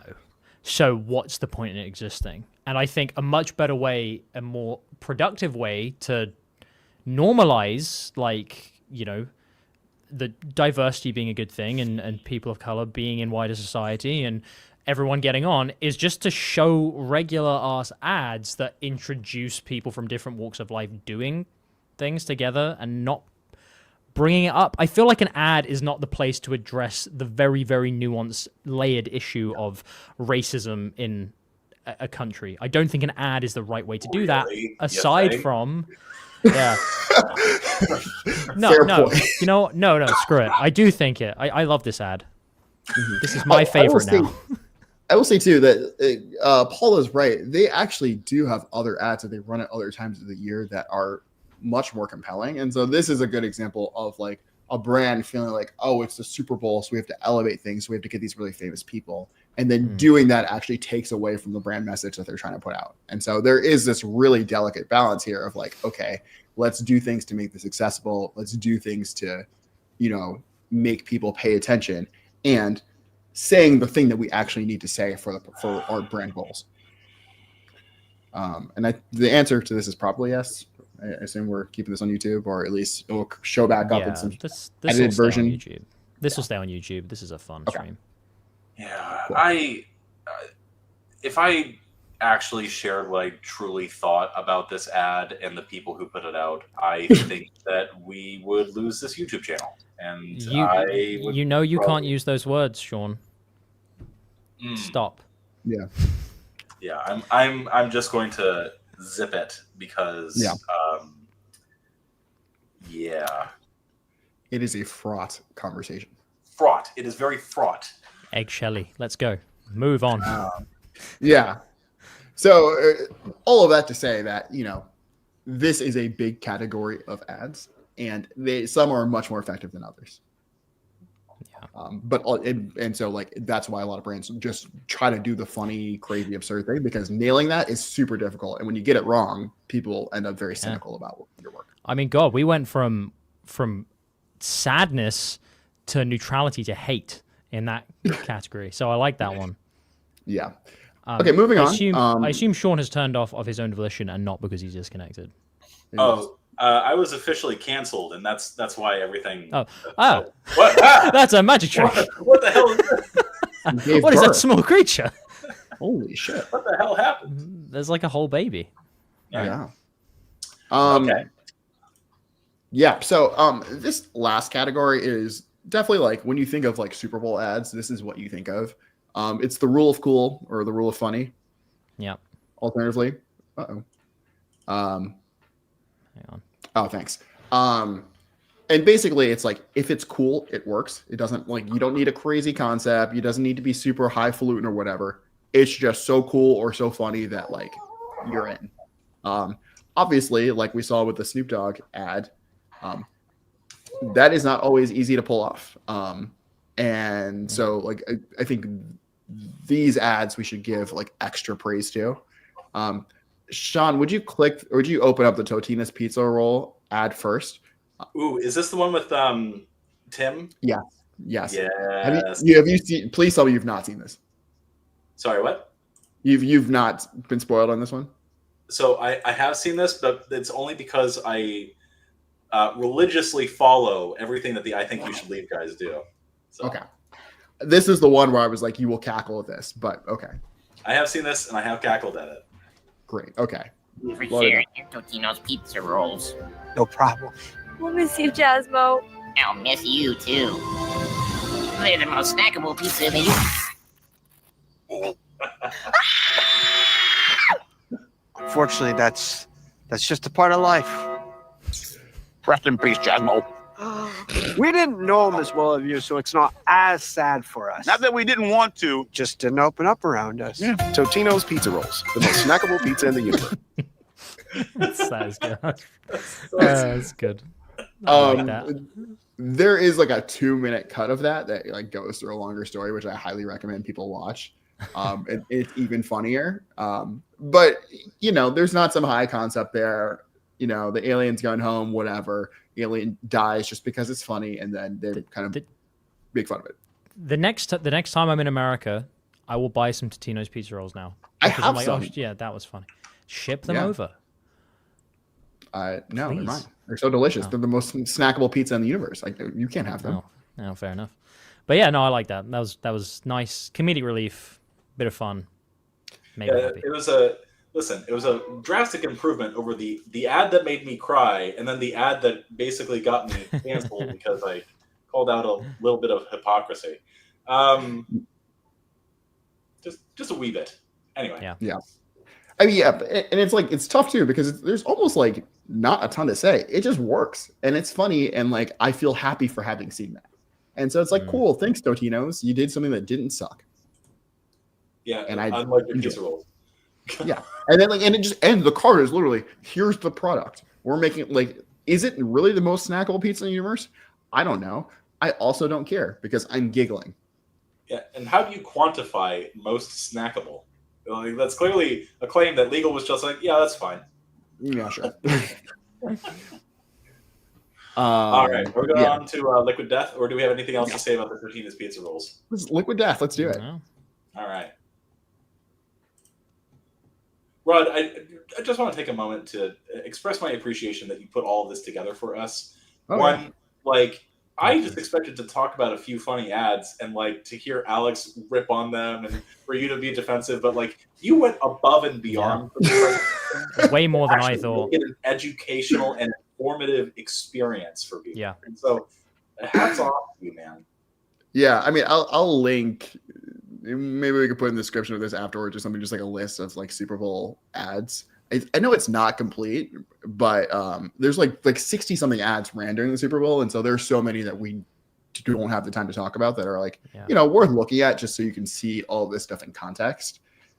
Because just looking at an ad in isolation even is like so tough because it's like, okay, what was I doing during the Super Bowl? What were people watching? What were we thinking about?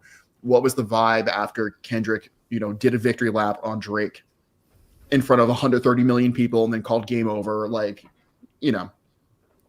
So, but yeah, this is a ton of fun. This is like so much my wheelhouse. So I'm love every opportunity I have to talk about this stuff. No, I love the idea that this has become like an annual tradition for us. Like, this is cool. Yeah, it's great. Let's play this ad though, because I love this one.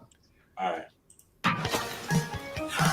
Drink on the job, drink on the job. Everyone is drinking on the job. Drink, drink, drink. Yeah, everyone is drinking on the job. Drink on the job, drink on the job.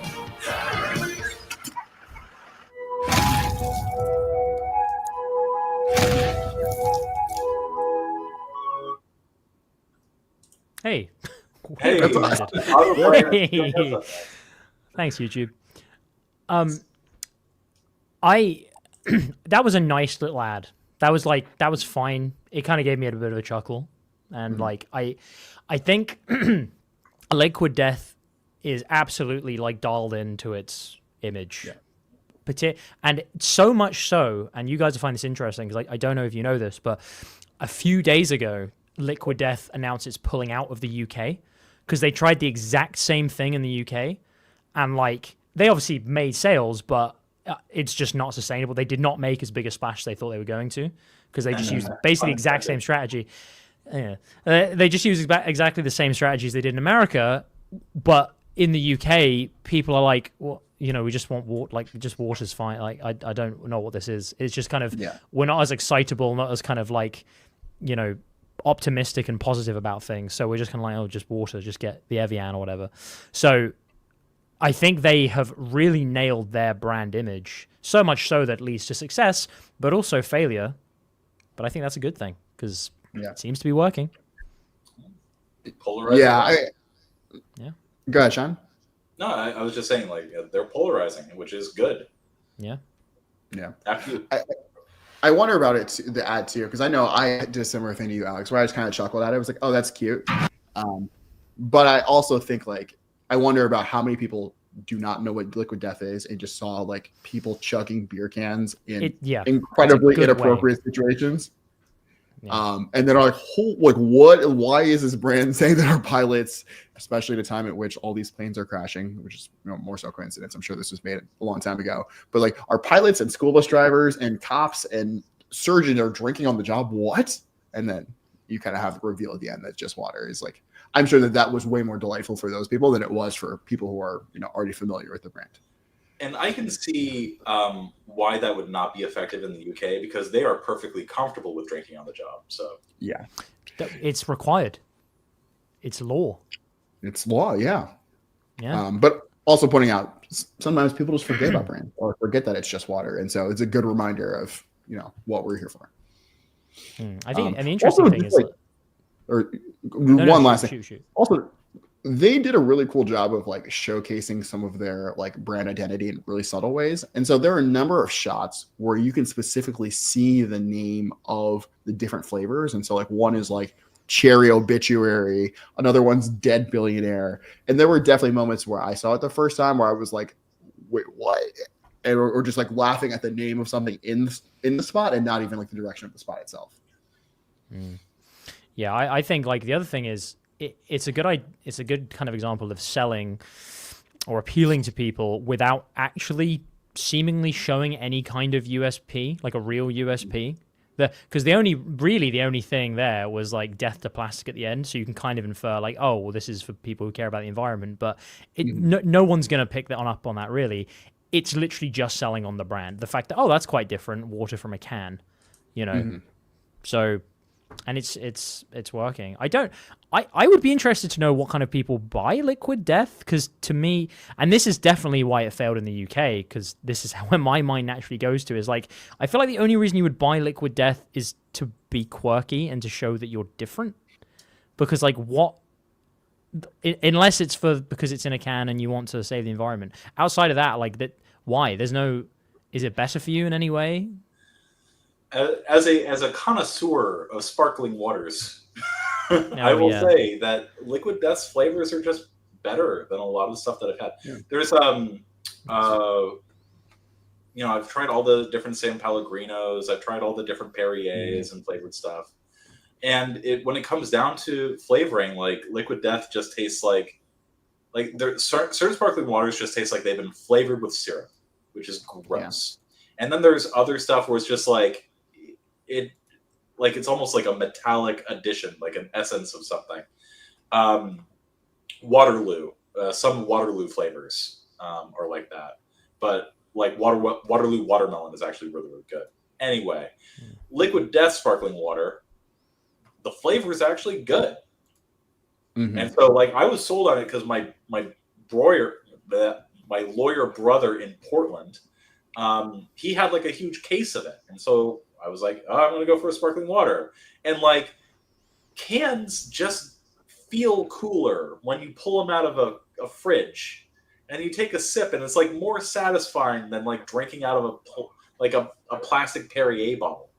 Yeah. So like that's nice for one. And then you like, I think I was drinking the what is it, the lime one, the green one. It was good. And so like that's and so I was sold on Liquid Death. It's good. Having a good product is important. Just be good. Sean's advice. Will you load up the next one? Oh yeah, the next one's good too. It's the Michelob Ultra. All right, let's do it. We'll do 2 Michelob Ultras.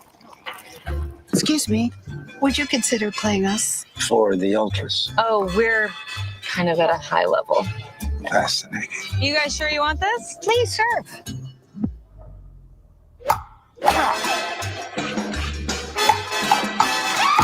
That was fun.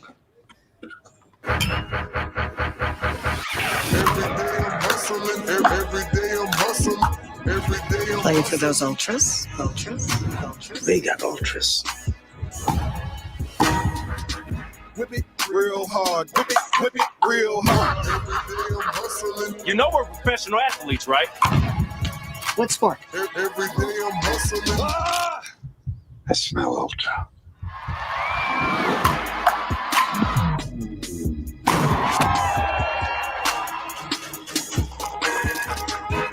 Play for an ultra.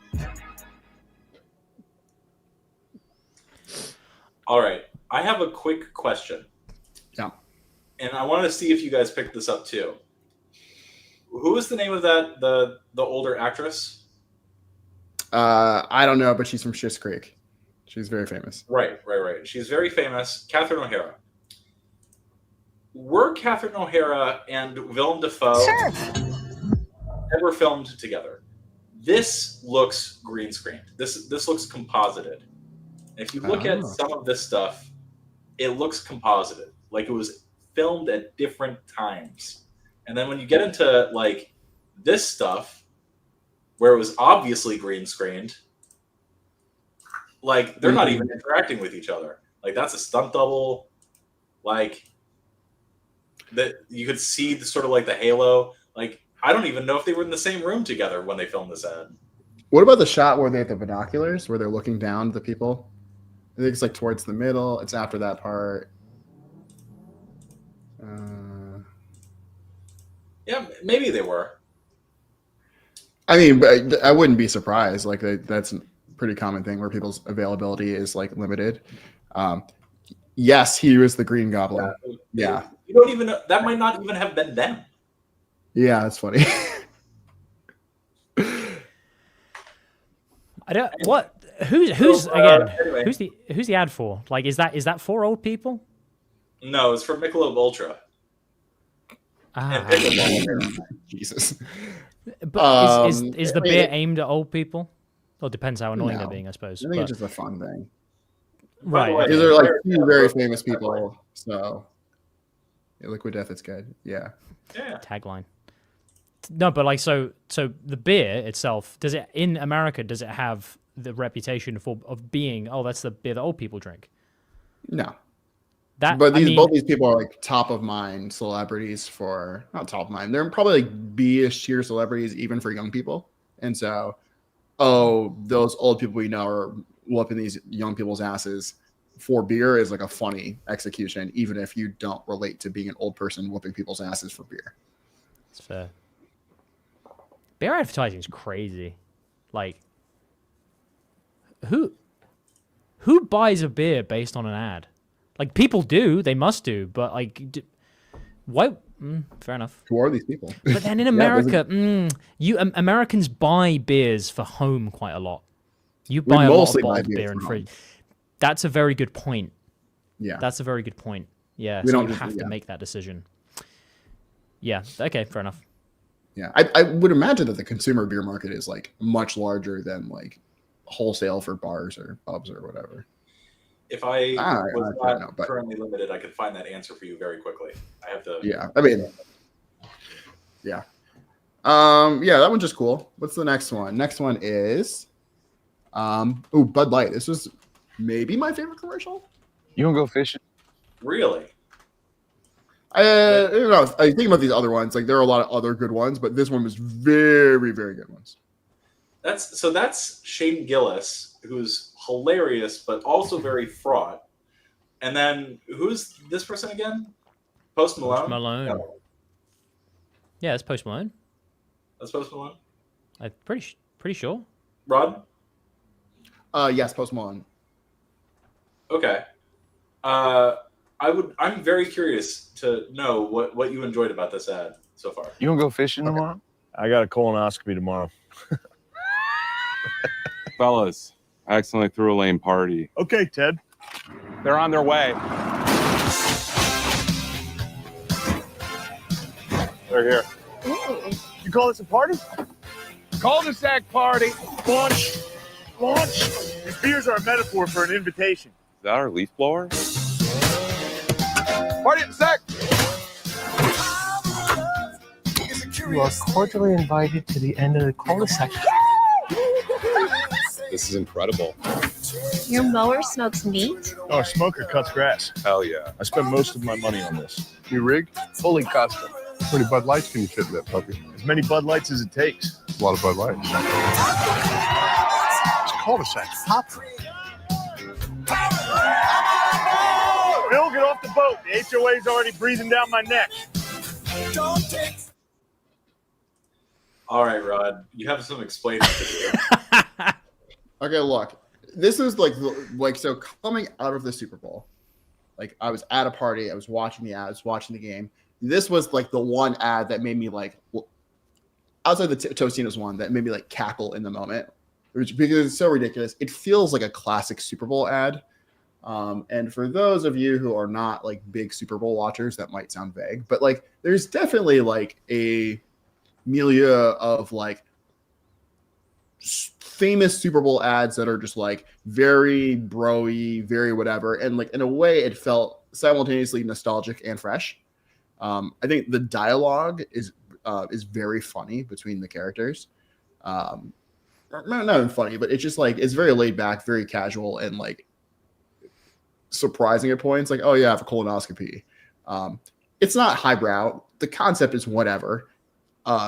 But I found myself laughing a ton, and just like the absurdity of like, oh yeah, my mower is also a grill, or my grill is also a mower, and I spent most of my money on this thing. It's just delightful in a certain way.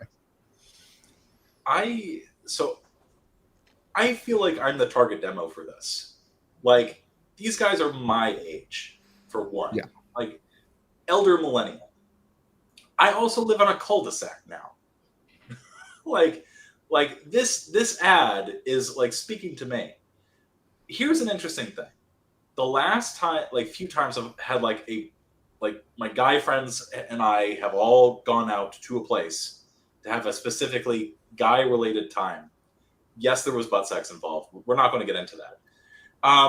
That's what they said. I was instructed to get like what do you bring? You bring cases of Bud Light or Miller High Life. Like, it's just a thing. What I think is interesting about this ad in particular is that it's speaking to people my age and in my demographic, and maybe a little bit below my income. And it's a totally the opposite of the controversy that Bud Light went through last year or the year before, related to like the Dylan Mulvaney thing, where a bunch of people who look like me, but maybe don't think the same way as me, canceled Bud Light over the fact that they sent one custom can of Bud Light to a trans TikToker. Like, and it was like huge meltdown for months. So how dare they? How dare they? I think the only thing I picked up during the ad is that, which I assume wasn't intended, when he was like, oh, you got custom made, he's like, how many Bud Lights can you fit in that thing? As many as it takes. That's a lot of Bud Lights. That just made me think they were calling it weak beer. And as in, like, it can't get you drunk very quick. Like, you need loads of them to get drunk. That's genuinely what I thought they meant. And it was only when I was like, oh, or does he mean, like, because loads of people are going to be at the party? So that was my initial thing. The first thing I took out of that was I was watching it was like, oh, Bud Light has this reputation for weak beer. Then that line come up, and I was like, oh, that's weak beer. And they're admitting it's weak beer. But then I was like, but they're not really doing it in a way that's like really bringing it up. I thought it was okay. It's certainly not for me. It's not aimed at me. So yeah. Yeah, I mean, it's not like particularly highbrow. It's just a fun ad. Yeah, it was fun, but I do, again, I am a little suspicious because it does feel like they are trying to redeem this brand to a specific demographic of people in the wake of a huge controversy. And that can be a fun endeavor. Obviously you had a lot of fun with this. So yeah, I mean, I don't doubt what you're saying was a big goal of it. And I would note that like it manages to do that in a way that is not having to push off against the other side of it. It's not exclusionary in the way in which it presents this alternative sort of picture of what the brand stands for. You know, you see women, you see people of color, you see whatever. You know, there's no like trans people, super flamboyant queer people of any sort of flavor, but like, you know, it just looks like people you would expect at a party. And so I appreciate that it manages to sort of try to establish the brand in a certain place without saying, you know, screw everybody else. Because that's not what you want to see during a Super Bowl ad. It's just supposed to be like, oh yeah, easy, cool, I relate, let's go. Yeah, it's like the kind of inclusionary that white people like.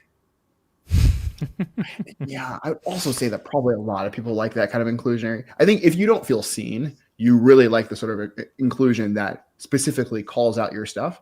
But if you do feel seen, it feels annoying to be called out. So like, for example, being the only black kid in a history class when Black History Month or with whatever sort of civil rights moment comes up and everyone looks at you and you're like, I was cool being black in this space until all the pressure was put on me to like speak for all black people. Like, you know, that is inclusive and there's a lot of consideration in that behavior and is actually othering in a space in which you don't necessarily otherwise feel othered. And so, well, it sounds like you have experience with this. Yeah. To say the least. So going back to the whole stop hate commercial, the whole conversation is very, very fraught. And that's kind of my take from this ad, just because like I cover Budweiser, Anheuser-Busch for one of the portfolios that I manage and track. And so like I'm deeply enmeshed in like everything that Budweiser does. Like I was deeply enmeshed in that whole Bud Light controversy. And so because I have that body of knowledge, watching this makes me go, Yeah. It's on purpose. Yeah. So anyway. Hexclad. Ooh, Hexclad. So this one's for Alex. I'm excited about this one because kind of like Hims and Hers, this is a brand that had direct response success and is now making the jump. I just want to make one comment just because I thought it was quite funny. The topic of, you know, kind of black people in media has now come up and it's being discussed in the chat. And Paula said, oh, the sitcom Friends didn't have any black people for many seasons, but it had a huge black demographic. And then Shah said, Joey had a black girlfriend, as did Ross. But I think that was the same black person, to be fair. You're saying like, oh, Joey had one and Ross had one. I think it was the same person, if I remember that correctly. Yeah. So which gave me a chuckle. Okay, that brings back a memory. I don't know if this is appropriate to share, but I canceled. I once, this is years ago, like almost 20 years ago, I was on a date with a woman of African American descent, a black woman, and we went back to her house, and I was never a fan of Friends, and she made me watch Friends. Like it was the only DVDs that she had in her entire apartment were the entire box set of Friends. And so we made out for hours, but she always broke off making out so that she could go to the next episode of Friends. It's a popular show. Well, there we go. To answer the question in chat, Reese's is after. It's the last one. So We have 2 more to go, and then yeah. I did not realize that Friends like had a thing. Just to address this one, I don't think they're actually like in literal trouble yet. What I was reading was that yes, their ad didn't have disclaimers, but technically they did not require disclaimers because they weren't advertising a specific product, and so they didn't have to do the typical side effects may include this, and death. But there were some politicians who were like grumpy about the fact that they did not have to do that or whatever. So it is unlikely that they'll face any actual repercussions for that. But like, yes, it is a point of discussion currently in the news. Especially not in Trump's America. Let's be real. Yeah. Now's the time to commit all of the crimes and buck all regulations. Yeah. No, like seriously, like I would not be surprised if at some point they defanged the FTC. So yeah. Sheesh. Yeah. Hexclad. Let's do this. I don't know what this is. Uh-oh. I've lost audio, so I'm going to remove this and I'm going to add it again. Hold on. So, sorry. How dare you? I'm sorry. All right. You guys ready? Yep. Yes. Let me know if you can hear this. We've made contact with a new alien species, and apparently they're foodies. Oh, foodies. The worst. Mr. Ramsey, we'll need you to cook for them. You'll have access to everything the Area 51 Test Kitchen has to offer, including top secret alien cooking technology. Wait.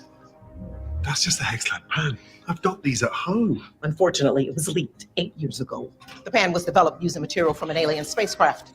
What? Extremely durable, but low friction. Created to deal with a thick egg-like atmosphere. You're saying the pan I used to fry my bacon is made out of flying saucers? We don't have time for a science lesson, Mr. Ramsey. The alien ambassador is already here. Whoa. Not her. Him. Hey, what's up, dude? You're an alien? All famous people are aliens. I'm not. I meant like really famous people. Seriously? Oh, yeah. Huh?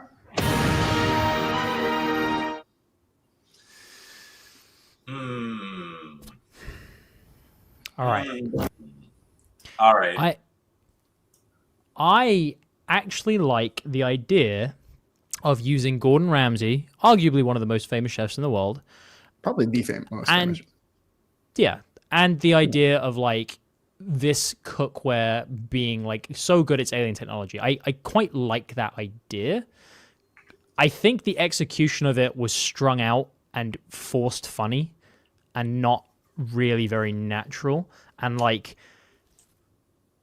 I feel it would have been better about the halfway mark, because it lost me about kind of after like 30 seconds or so, around the halfway mark, to like switch to like actually showing the fucking product like in use, go and almost showing it versus a shitty frying pan and being like, so you're saying I can only get this because of it and you can cook any, almost going almost slightly into one of those infomercial styles. I feel like would have been more effective, and for me at least would have maybe be like, oh shit, maybe I should get one of those. That looks quite cool. Started by talking about the hexagon thing and then just verbally stated, oh, it means I can do this thing with it. And then wasted the next 25 seconds doing like, oh, this shitty, stupid alien famous people shtick, which I didn't think was very funny. Yeah. Maybe that's just my head, but like, I feel like actually capitalizing on the interest you build up to show the product and be like, oh, fuck, that is really cool. Yeah, I want to get one of those would have been better. Yeah. I actually agree. I think the first 30-ish seconds, probably a little bit more, are quite good. And then it's the transition into the Pete Davidson joke, which is like kind of a letdown given the kind of the way in which it was set up. Because they were sort of getting to like, oh, wait, you're saying the thing that I use to make my bacon is whatever. And then maybe that opens up yes, that's why you can do this without worrying about that. And instead it goes into, yeah, what it did. So yeah, Sean, you mentioned that their direct response is a whole thing. Yeah, no, I'm showing their ads that scale on Facebook and Instagram, but it is better, than that ad. I like it's you'll see typical like UGC, you'll see stuff endorsements from like Gordon Ramsay. Sorry, just go down a little bit. I I saw one that was like, I've been using, and I want to find where that was. I think it was November the 18th. It was, oh no, there it is. I've been using HexCloud for 2 years. Play that one, because I can, like, if you can. I just want to see the hook. The only pan in my kitchen, and I mean that, it actually is. I don't use anything else. This hybrid pan is like 3 pans in one. Sean, like you, today, so for context for everyone, we were on a copywriting boot camp. And today, or like for the last kind of 2 weeks and the next week, I'm going through ecom video ads and like a masterclass in them. Today, we were talking all about hooks, right? And one of the hooks I always test with brands is what I call the product hook, where you are showing and talking about the product immediately as the point of interest. And this ad, I've been using HexCloud for 2 years, and let me tell you, it's the best effing cookware on the planet. Like, it's straight into, oh, and it's a white labeled ad as well. So it's like you've got someone, it's being shared via another person's page. So it goes straight into like, this is the product I'm talking about. Here are the features of it, really easy to see, non-stick dish saver oven up to 500. And the hook was just like, this is the only pan I use. So immediately it's all focusing on the product, which is kind of what I was talking about there. It's going straight into, oh shit, this is how it uses. This is how it works, and it's really good. If they had used that kind of logic, and it's been running since November 7th, so clearly it's doing okay. If they'd used that kind of logic in the midsection of that ad to then show like, oh yeah, actually it's the only thing aliens, you know, you can still keep it fun. Like, it's the only thing like all other alien species use to cook. And then Gordon Ramsay goes, I'm not surprised. Like, it sears to perfection with every single thing because even he distributes. That is so much better to actually show the product. No, I think that's a very good note. And like the thing that worked for the Hims and Hers ad was the fact that like it really took all the messaging that they had dialed in via direct response ads and then made an ad with it. Great. Yeah. This, it felt like they had the direct response team, their conversion copywriters, and then they hired an ad agency. We need a Super Bowl ad. And yeah, and it just felt disconnected from the way that they market their stuff. The thing that has been working for them, they decided to abandon it. And I think that's silly. Yeah. It's an interesting like conversation about like how you bridge those two things, because like I would imagine that if you just aired one of like their social ads, for example, on TV during the Super Bowl, the efficacy would not be nearly as high. And so you do kind of have to go in with a bit more conceptual entertainment value. But doing those two things at the same time is much harder than doing either one on its own. And I think really good direct response ads can get to that sort of entertaining space a little bit more easily while without sacrificing like efficacy.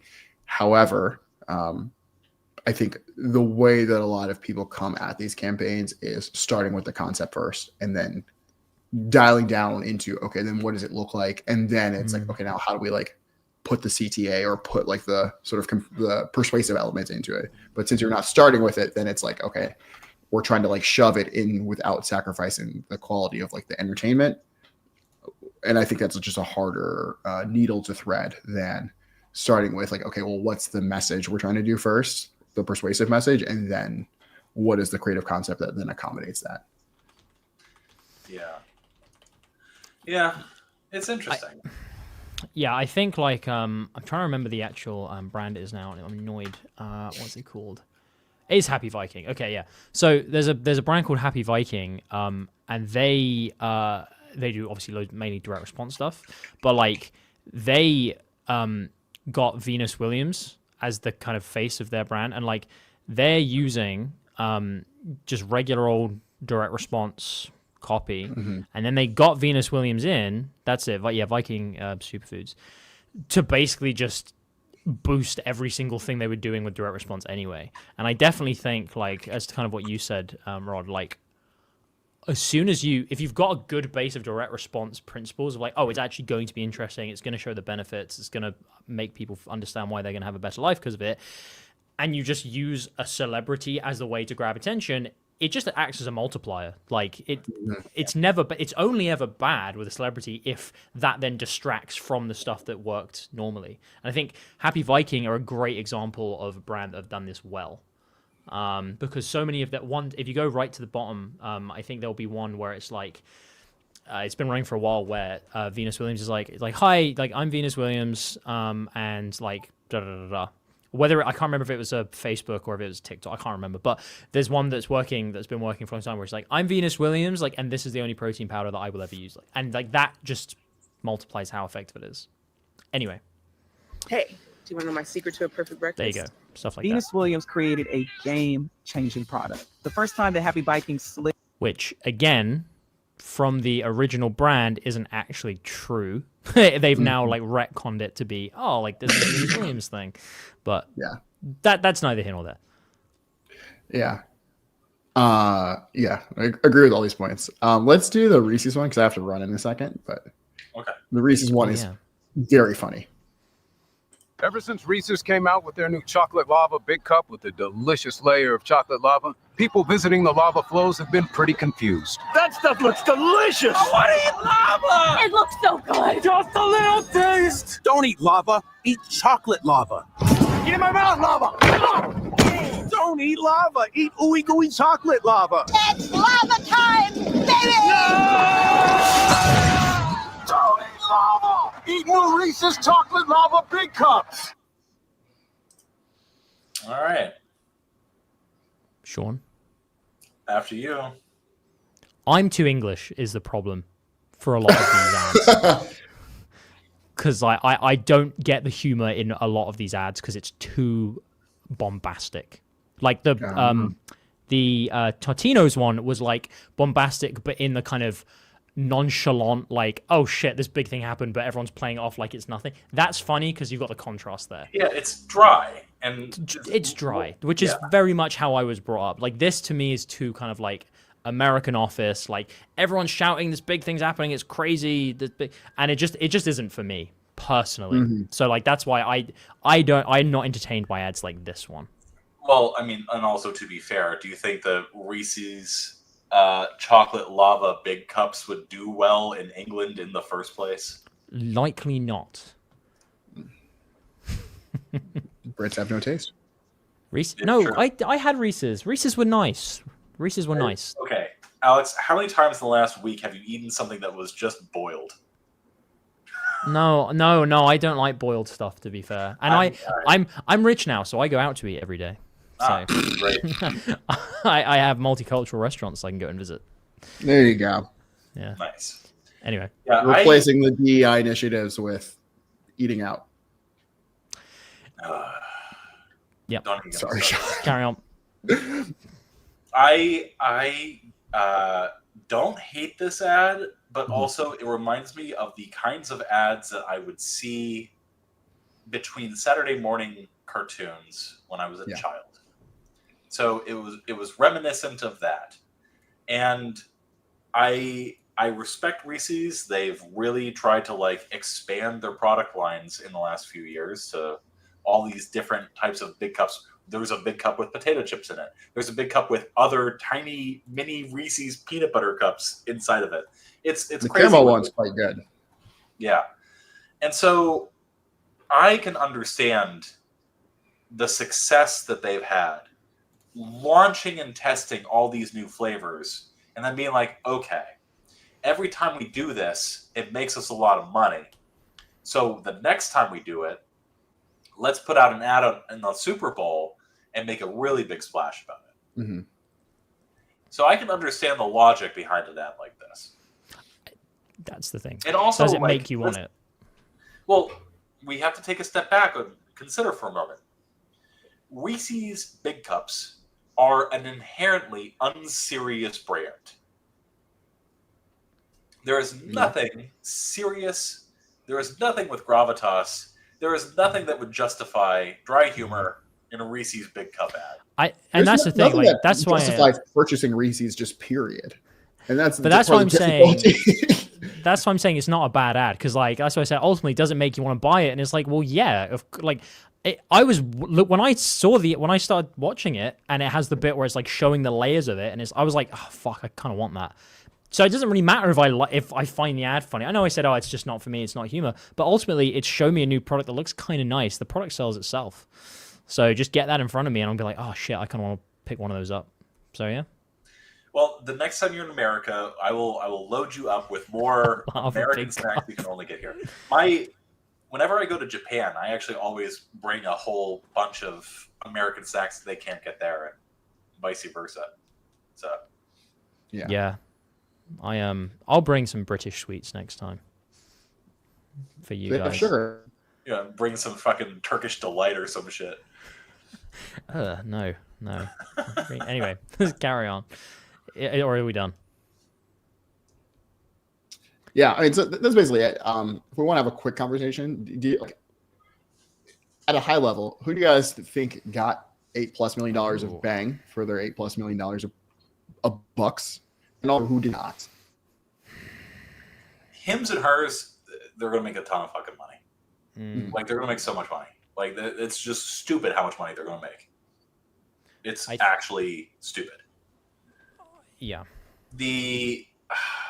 I've already forgotten most of them, which tells you. Yeah. That's the problem. The No Reason to Hate ad was probably my least favorite. The Lay's ad was okay. The Google Pixel one made me cry. So, and it also had the effect, also, like Alex, like you pointed out, like, I need to upgrade my phone soon. It kind of made me want a Google Pixel. So there's that. I think that the Stella one did not get their bang for their buck. Because, like, it's not just $8 million to make an ad that runs 30 seconds. And it was a minute-long ad, so it was $16 million. They also had to pay Matt Damon. They also had to pay David Beckham. And they also had to pay to shoot the fucking thing. And then edit the fucking thing. And licensing. I can imagine that all in, they probably spent around $100 million or close to it on that campaign all in. Not just the ad, but the whole campaign around it. It might be high. I would guess closer. I'd say like sub 20. Because I don't think that. I think so. You think that all in, every bit of creative, every deliverable, and the cost of the actors was only $4 million? I don't think you're. Well, was that a 1 minute ad? Yeah, it was. What? And actually, yeah. So I think on broadcast it aired for 1 minute. So it's probably not sub 20. I'd say like certainly sub 40. I don't think you're paying Matt Damon and David Beckham $10 million each to do that. And the production is like, I think most of the production is probably spent on their appearances. Right. But what I'm saying is, like, that David Beckham ad here, I mean, let's scroll through the slides. Like, you had to pay to get them there. You had to pay for them. You had to pay for the production. You had to pay for post. And then you have to pay for media placement. You have to pay for variations. You have to pay for, like, social. Like, all this stuff costs money. Yeah, those cut downs though, you're doing like, because I imagine they shot it as like I think it was like a 2:30 or something. It was like 2 minutes, 2 minutes 30 seconds. So you do the one thing and then you do cut downs of that. I don't think it's not costing $100,000 per cut down. No, but you still need to spend the money to air it. Oh yeah. So like for the Super Bowl, you're doing your 16, but like post Super Bowl, I don't like you might get into the millions, but you're not spending another 16 or even $10 million on. All right. So do you feel like, Alex, that this ad was worth $40 million, let's say, all in? I don't know about that. No, but I don't know. I don't know the inner workings of that world well enough to like even guess, to be completely honest with you. So like I can guess which one would do best over time. I don't even know if getting tens of millions attributed to like one ad is even the right way to be thinking about it. I don't know. Yeah. So like if that turns into a longer standing campaign where like aimed around making Stella feel like an accessible beer to American beer drinkers, featuring Matt Damon, where he's prominent and that's coming off of this ad where you've exposed Matt Damon in this role to 130 million people, I could start to see where maybe that opens a door to doing things that do feel more accessible. Does that actually happen? Probably not. I mean, and you then start thinking about, okay, what's the cost to shoot him again? What's the cost to use him again? And that is increasingly expensive. And so I would lean on the side of probably not worth it.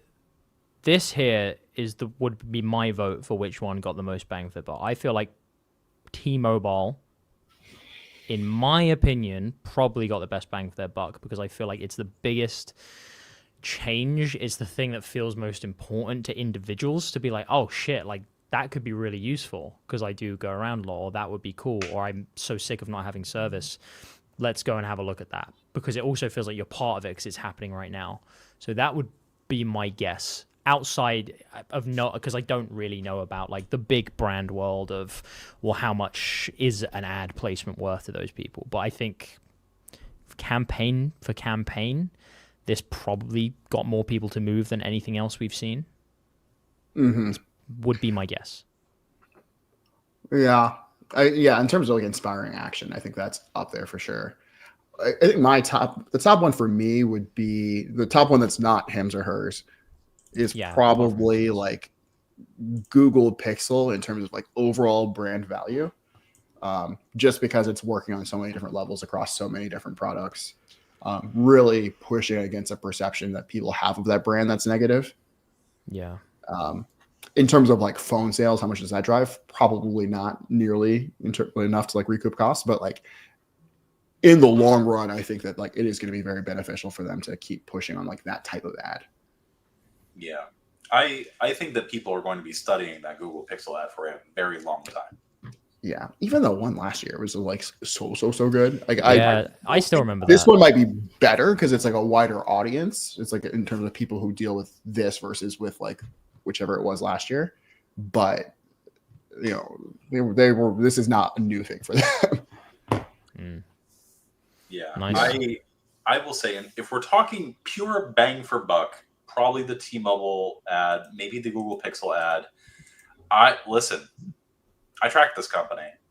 Like, I will circle back with you guys and let you know like what their revenue like grows to over the next 2 quarters. So yeah. Now this is where I pull the Alex card and I say, you know, this company was already on the come up, already making tons of money. I wonder how much this ad specifically is going to contribute to that increase, because I don't doubt that they'll keep going up. But was it this ad, or was it just kind of that trajectory they were already on? The thing with direct marketing in particular, and this is sort of a conversation between us that's more for the sake of the people watching, is it's very much a top line business, and Hims and Hers operates like a standard direct marketing business. And what a top line business means is that like you only bring in revenue so that you can spend more on more ads, so that you can get more customers to bring in more revenue, so you can spend more on more ads. And obviously that's worked. They were able to afford a Super Bowl ad, so their top line went there. And I can only imagine that in the coming months, with the top line that they brought in from the Super Bowl ad, they will be able to afford even more ad placements elsewhere. It's really interesting. I was observing someone the other day. Like, it feels like there's already such a saturation of ads for them and their competitors. And I wonder how quickly they're going to get to the point of diminishing returns and just like overall burnout, because you get this message over and over and over and over and over again from so many different directions and so many different variations. Like, something's going to happen that like either people get forced out of the market or like there's some sort of consolidation or something, because it's a lot. Feels like every commercial break I get serves like something like this. Yeah. Well, I mean, that's just because you and I both need to lose a little bit of weight. Oh, it's true. Yeah. All right. More to love. There's more to love. It's fine. That's what my girlfriend does. Oh. All So right, that's guys, it. That was our second annual Super Bowl stream. Woo! Come on. How do you feel? Eagles? Who won? I didn't fucking. Was it Eagles? Eagles won. Yeah. Eagles I feel like I remember seeing stomped the that. Chiefs. It was America won actually, because the Chiefs didn't. America repeat. always wins the Super Bowl, and I've already made that joke today. That's true. Yeah, That's true. I love United States. That sounded like I was really trying to convince you guys I was American. I love United States. But, you know, one day you too can be American. Yeah, hopefully. I don't know if they'll let me in again. Well, I mean, we are in the process of kicking out all the illegals, so. Yeah, I think I owe you guys some tax. No, ooh, trade treaties, boy, or tax treaties. I don't know. I'm very tired. I've been streaming in video and recording a lot today. So I've been looking. Between earlier and now, you and I have been on stream for 6 hours. And then I recorded the thing earlier for the boot camp. Yeah. So yeah. I also woke up at 5 o'clock this morning to work on the report that I've been working on. And yeah, and then in between, like, I reviewed a piece for Mark. Like, I've just been doing a bunch of shit today. And also I'm kind of sick. So it's been miserable.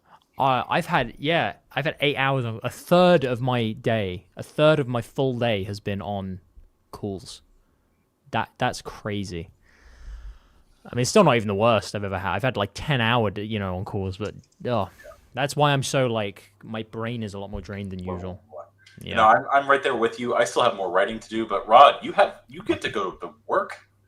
Back to work. I literally came home to do this. Rod, Appreciate sincerely, thank you for taking the time to not only put together everything, but also to like lead the way, and also like to take time out of your workday to do this, because you're on Pacific time and you work that 9 to 5. So, or is it more of like a 10 to 7, or is it more of a 1 to 4? It's like a 10 to 7. Whenever you feel like. Yeah. Yeah, it depends. Lately, it's been more of like a 9 to 7, but Have fun. Yeah, I will. All right. Well, yeah. Thanks for joining us, guys.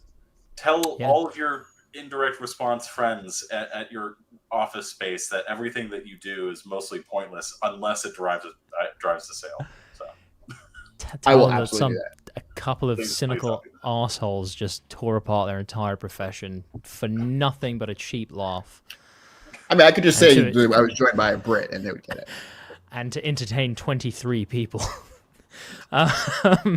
Which, thank you guys for sticking around this long. I know we didn't really advertise this stream much, but this is a fun one for us. Hopefully still valuable, but also a lot of fun. I enjoy this. I think it's important for us to like do stuff for other people, but it's also important for us to like do stuff that's fun for us. So I'm glad that we did it. Yeah, and it also crystallizes a lot of stuff that like we're observing and thinking about in a more holistic way. I was sort of observing this as I was talking through things. Where like this is all stuff like I've known all along, but then like having to like sit and explain it. Okay, the reason Jeep is doing this is not just because of the brand, but it's because of the industry and all these other pressures and stuff like that. So you consumers see the thing, and then there's this whole like architecture of reasons why that thing is happening that it's hard to evaluate the quality of a specific piece of creative without that context. Yeah. And because you live in that world, I'm glad that you're here to help us navigate our way through that context. So yeah. Thank you, Rod. Do it. All right, guys. That was a Copy That stream. That was a thing that we did. We're going to do it again next year, maybe. Yeah. Lindsey was here. It was crazy. It was fantastic. All right. Thank you, audience. Appreciate you guys being here. Yeah, thanks everybody. Go do something productive. Bye. All right, I'm ending the stream. You guys go to sleep and go to work and bye. I'm leaving now, yes. Goodbye, everyone. Bye-bye.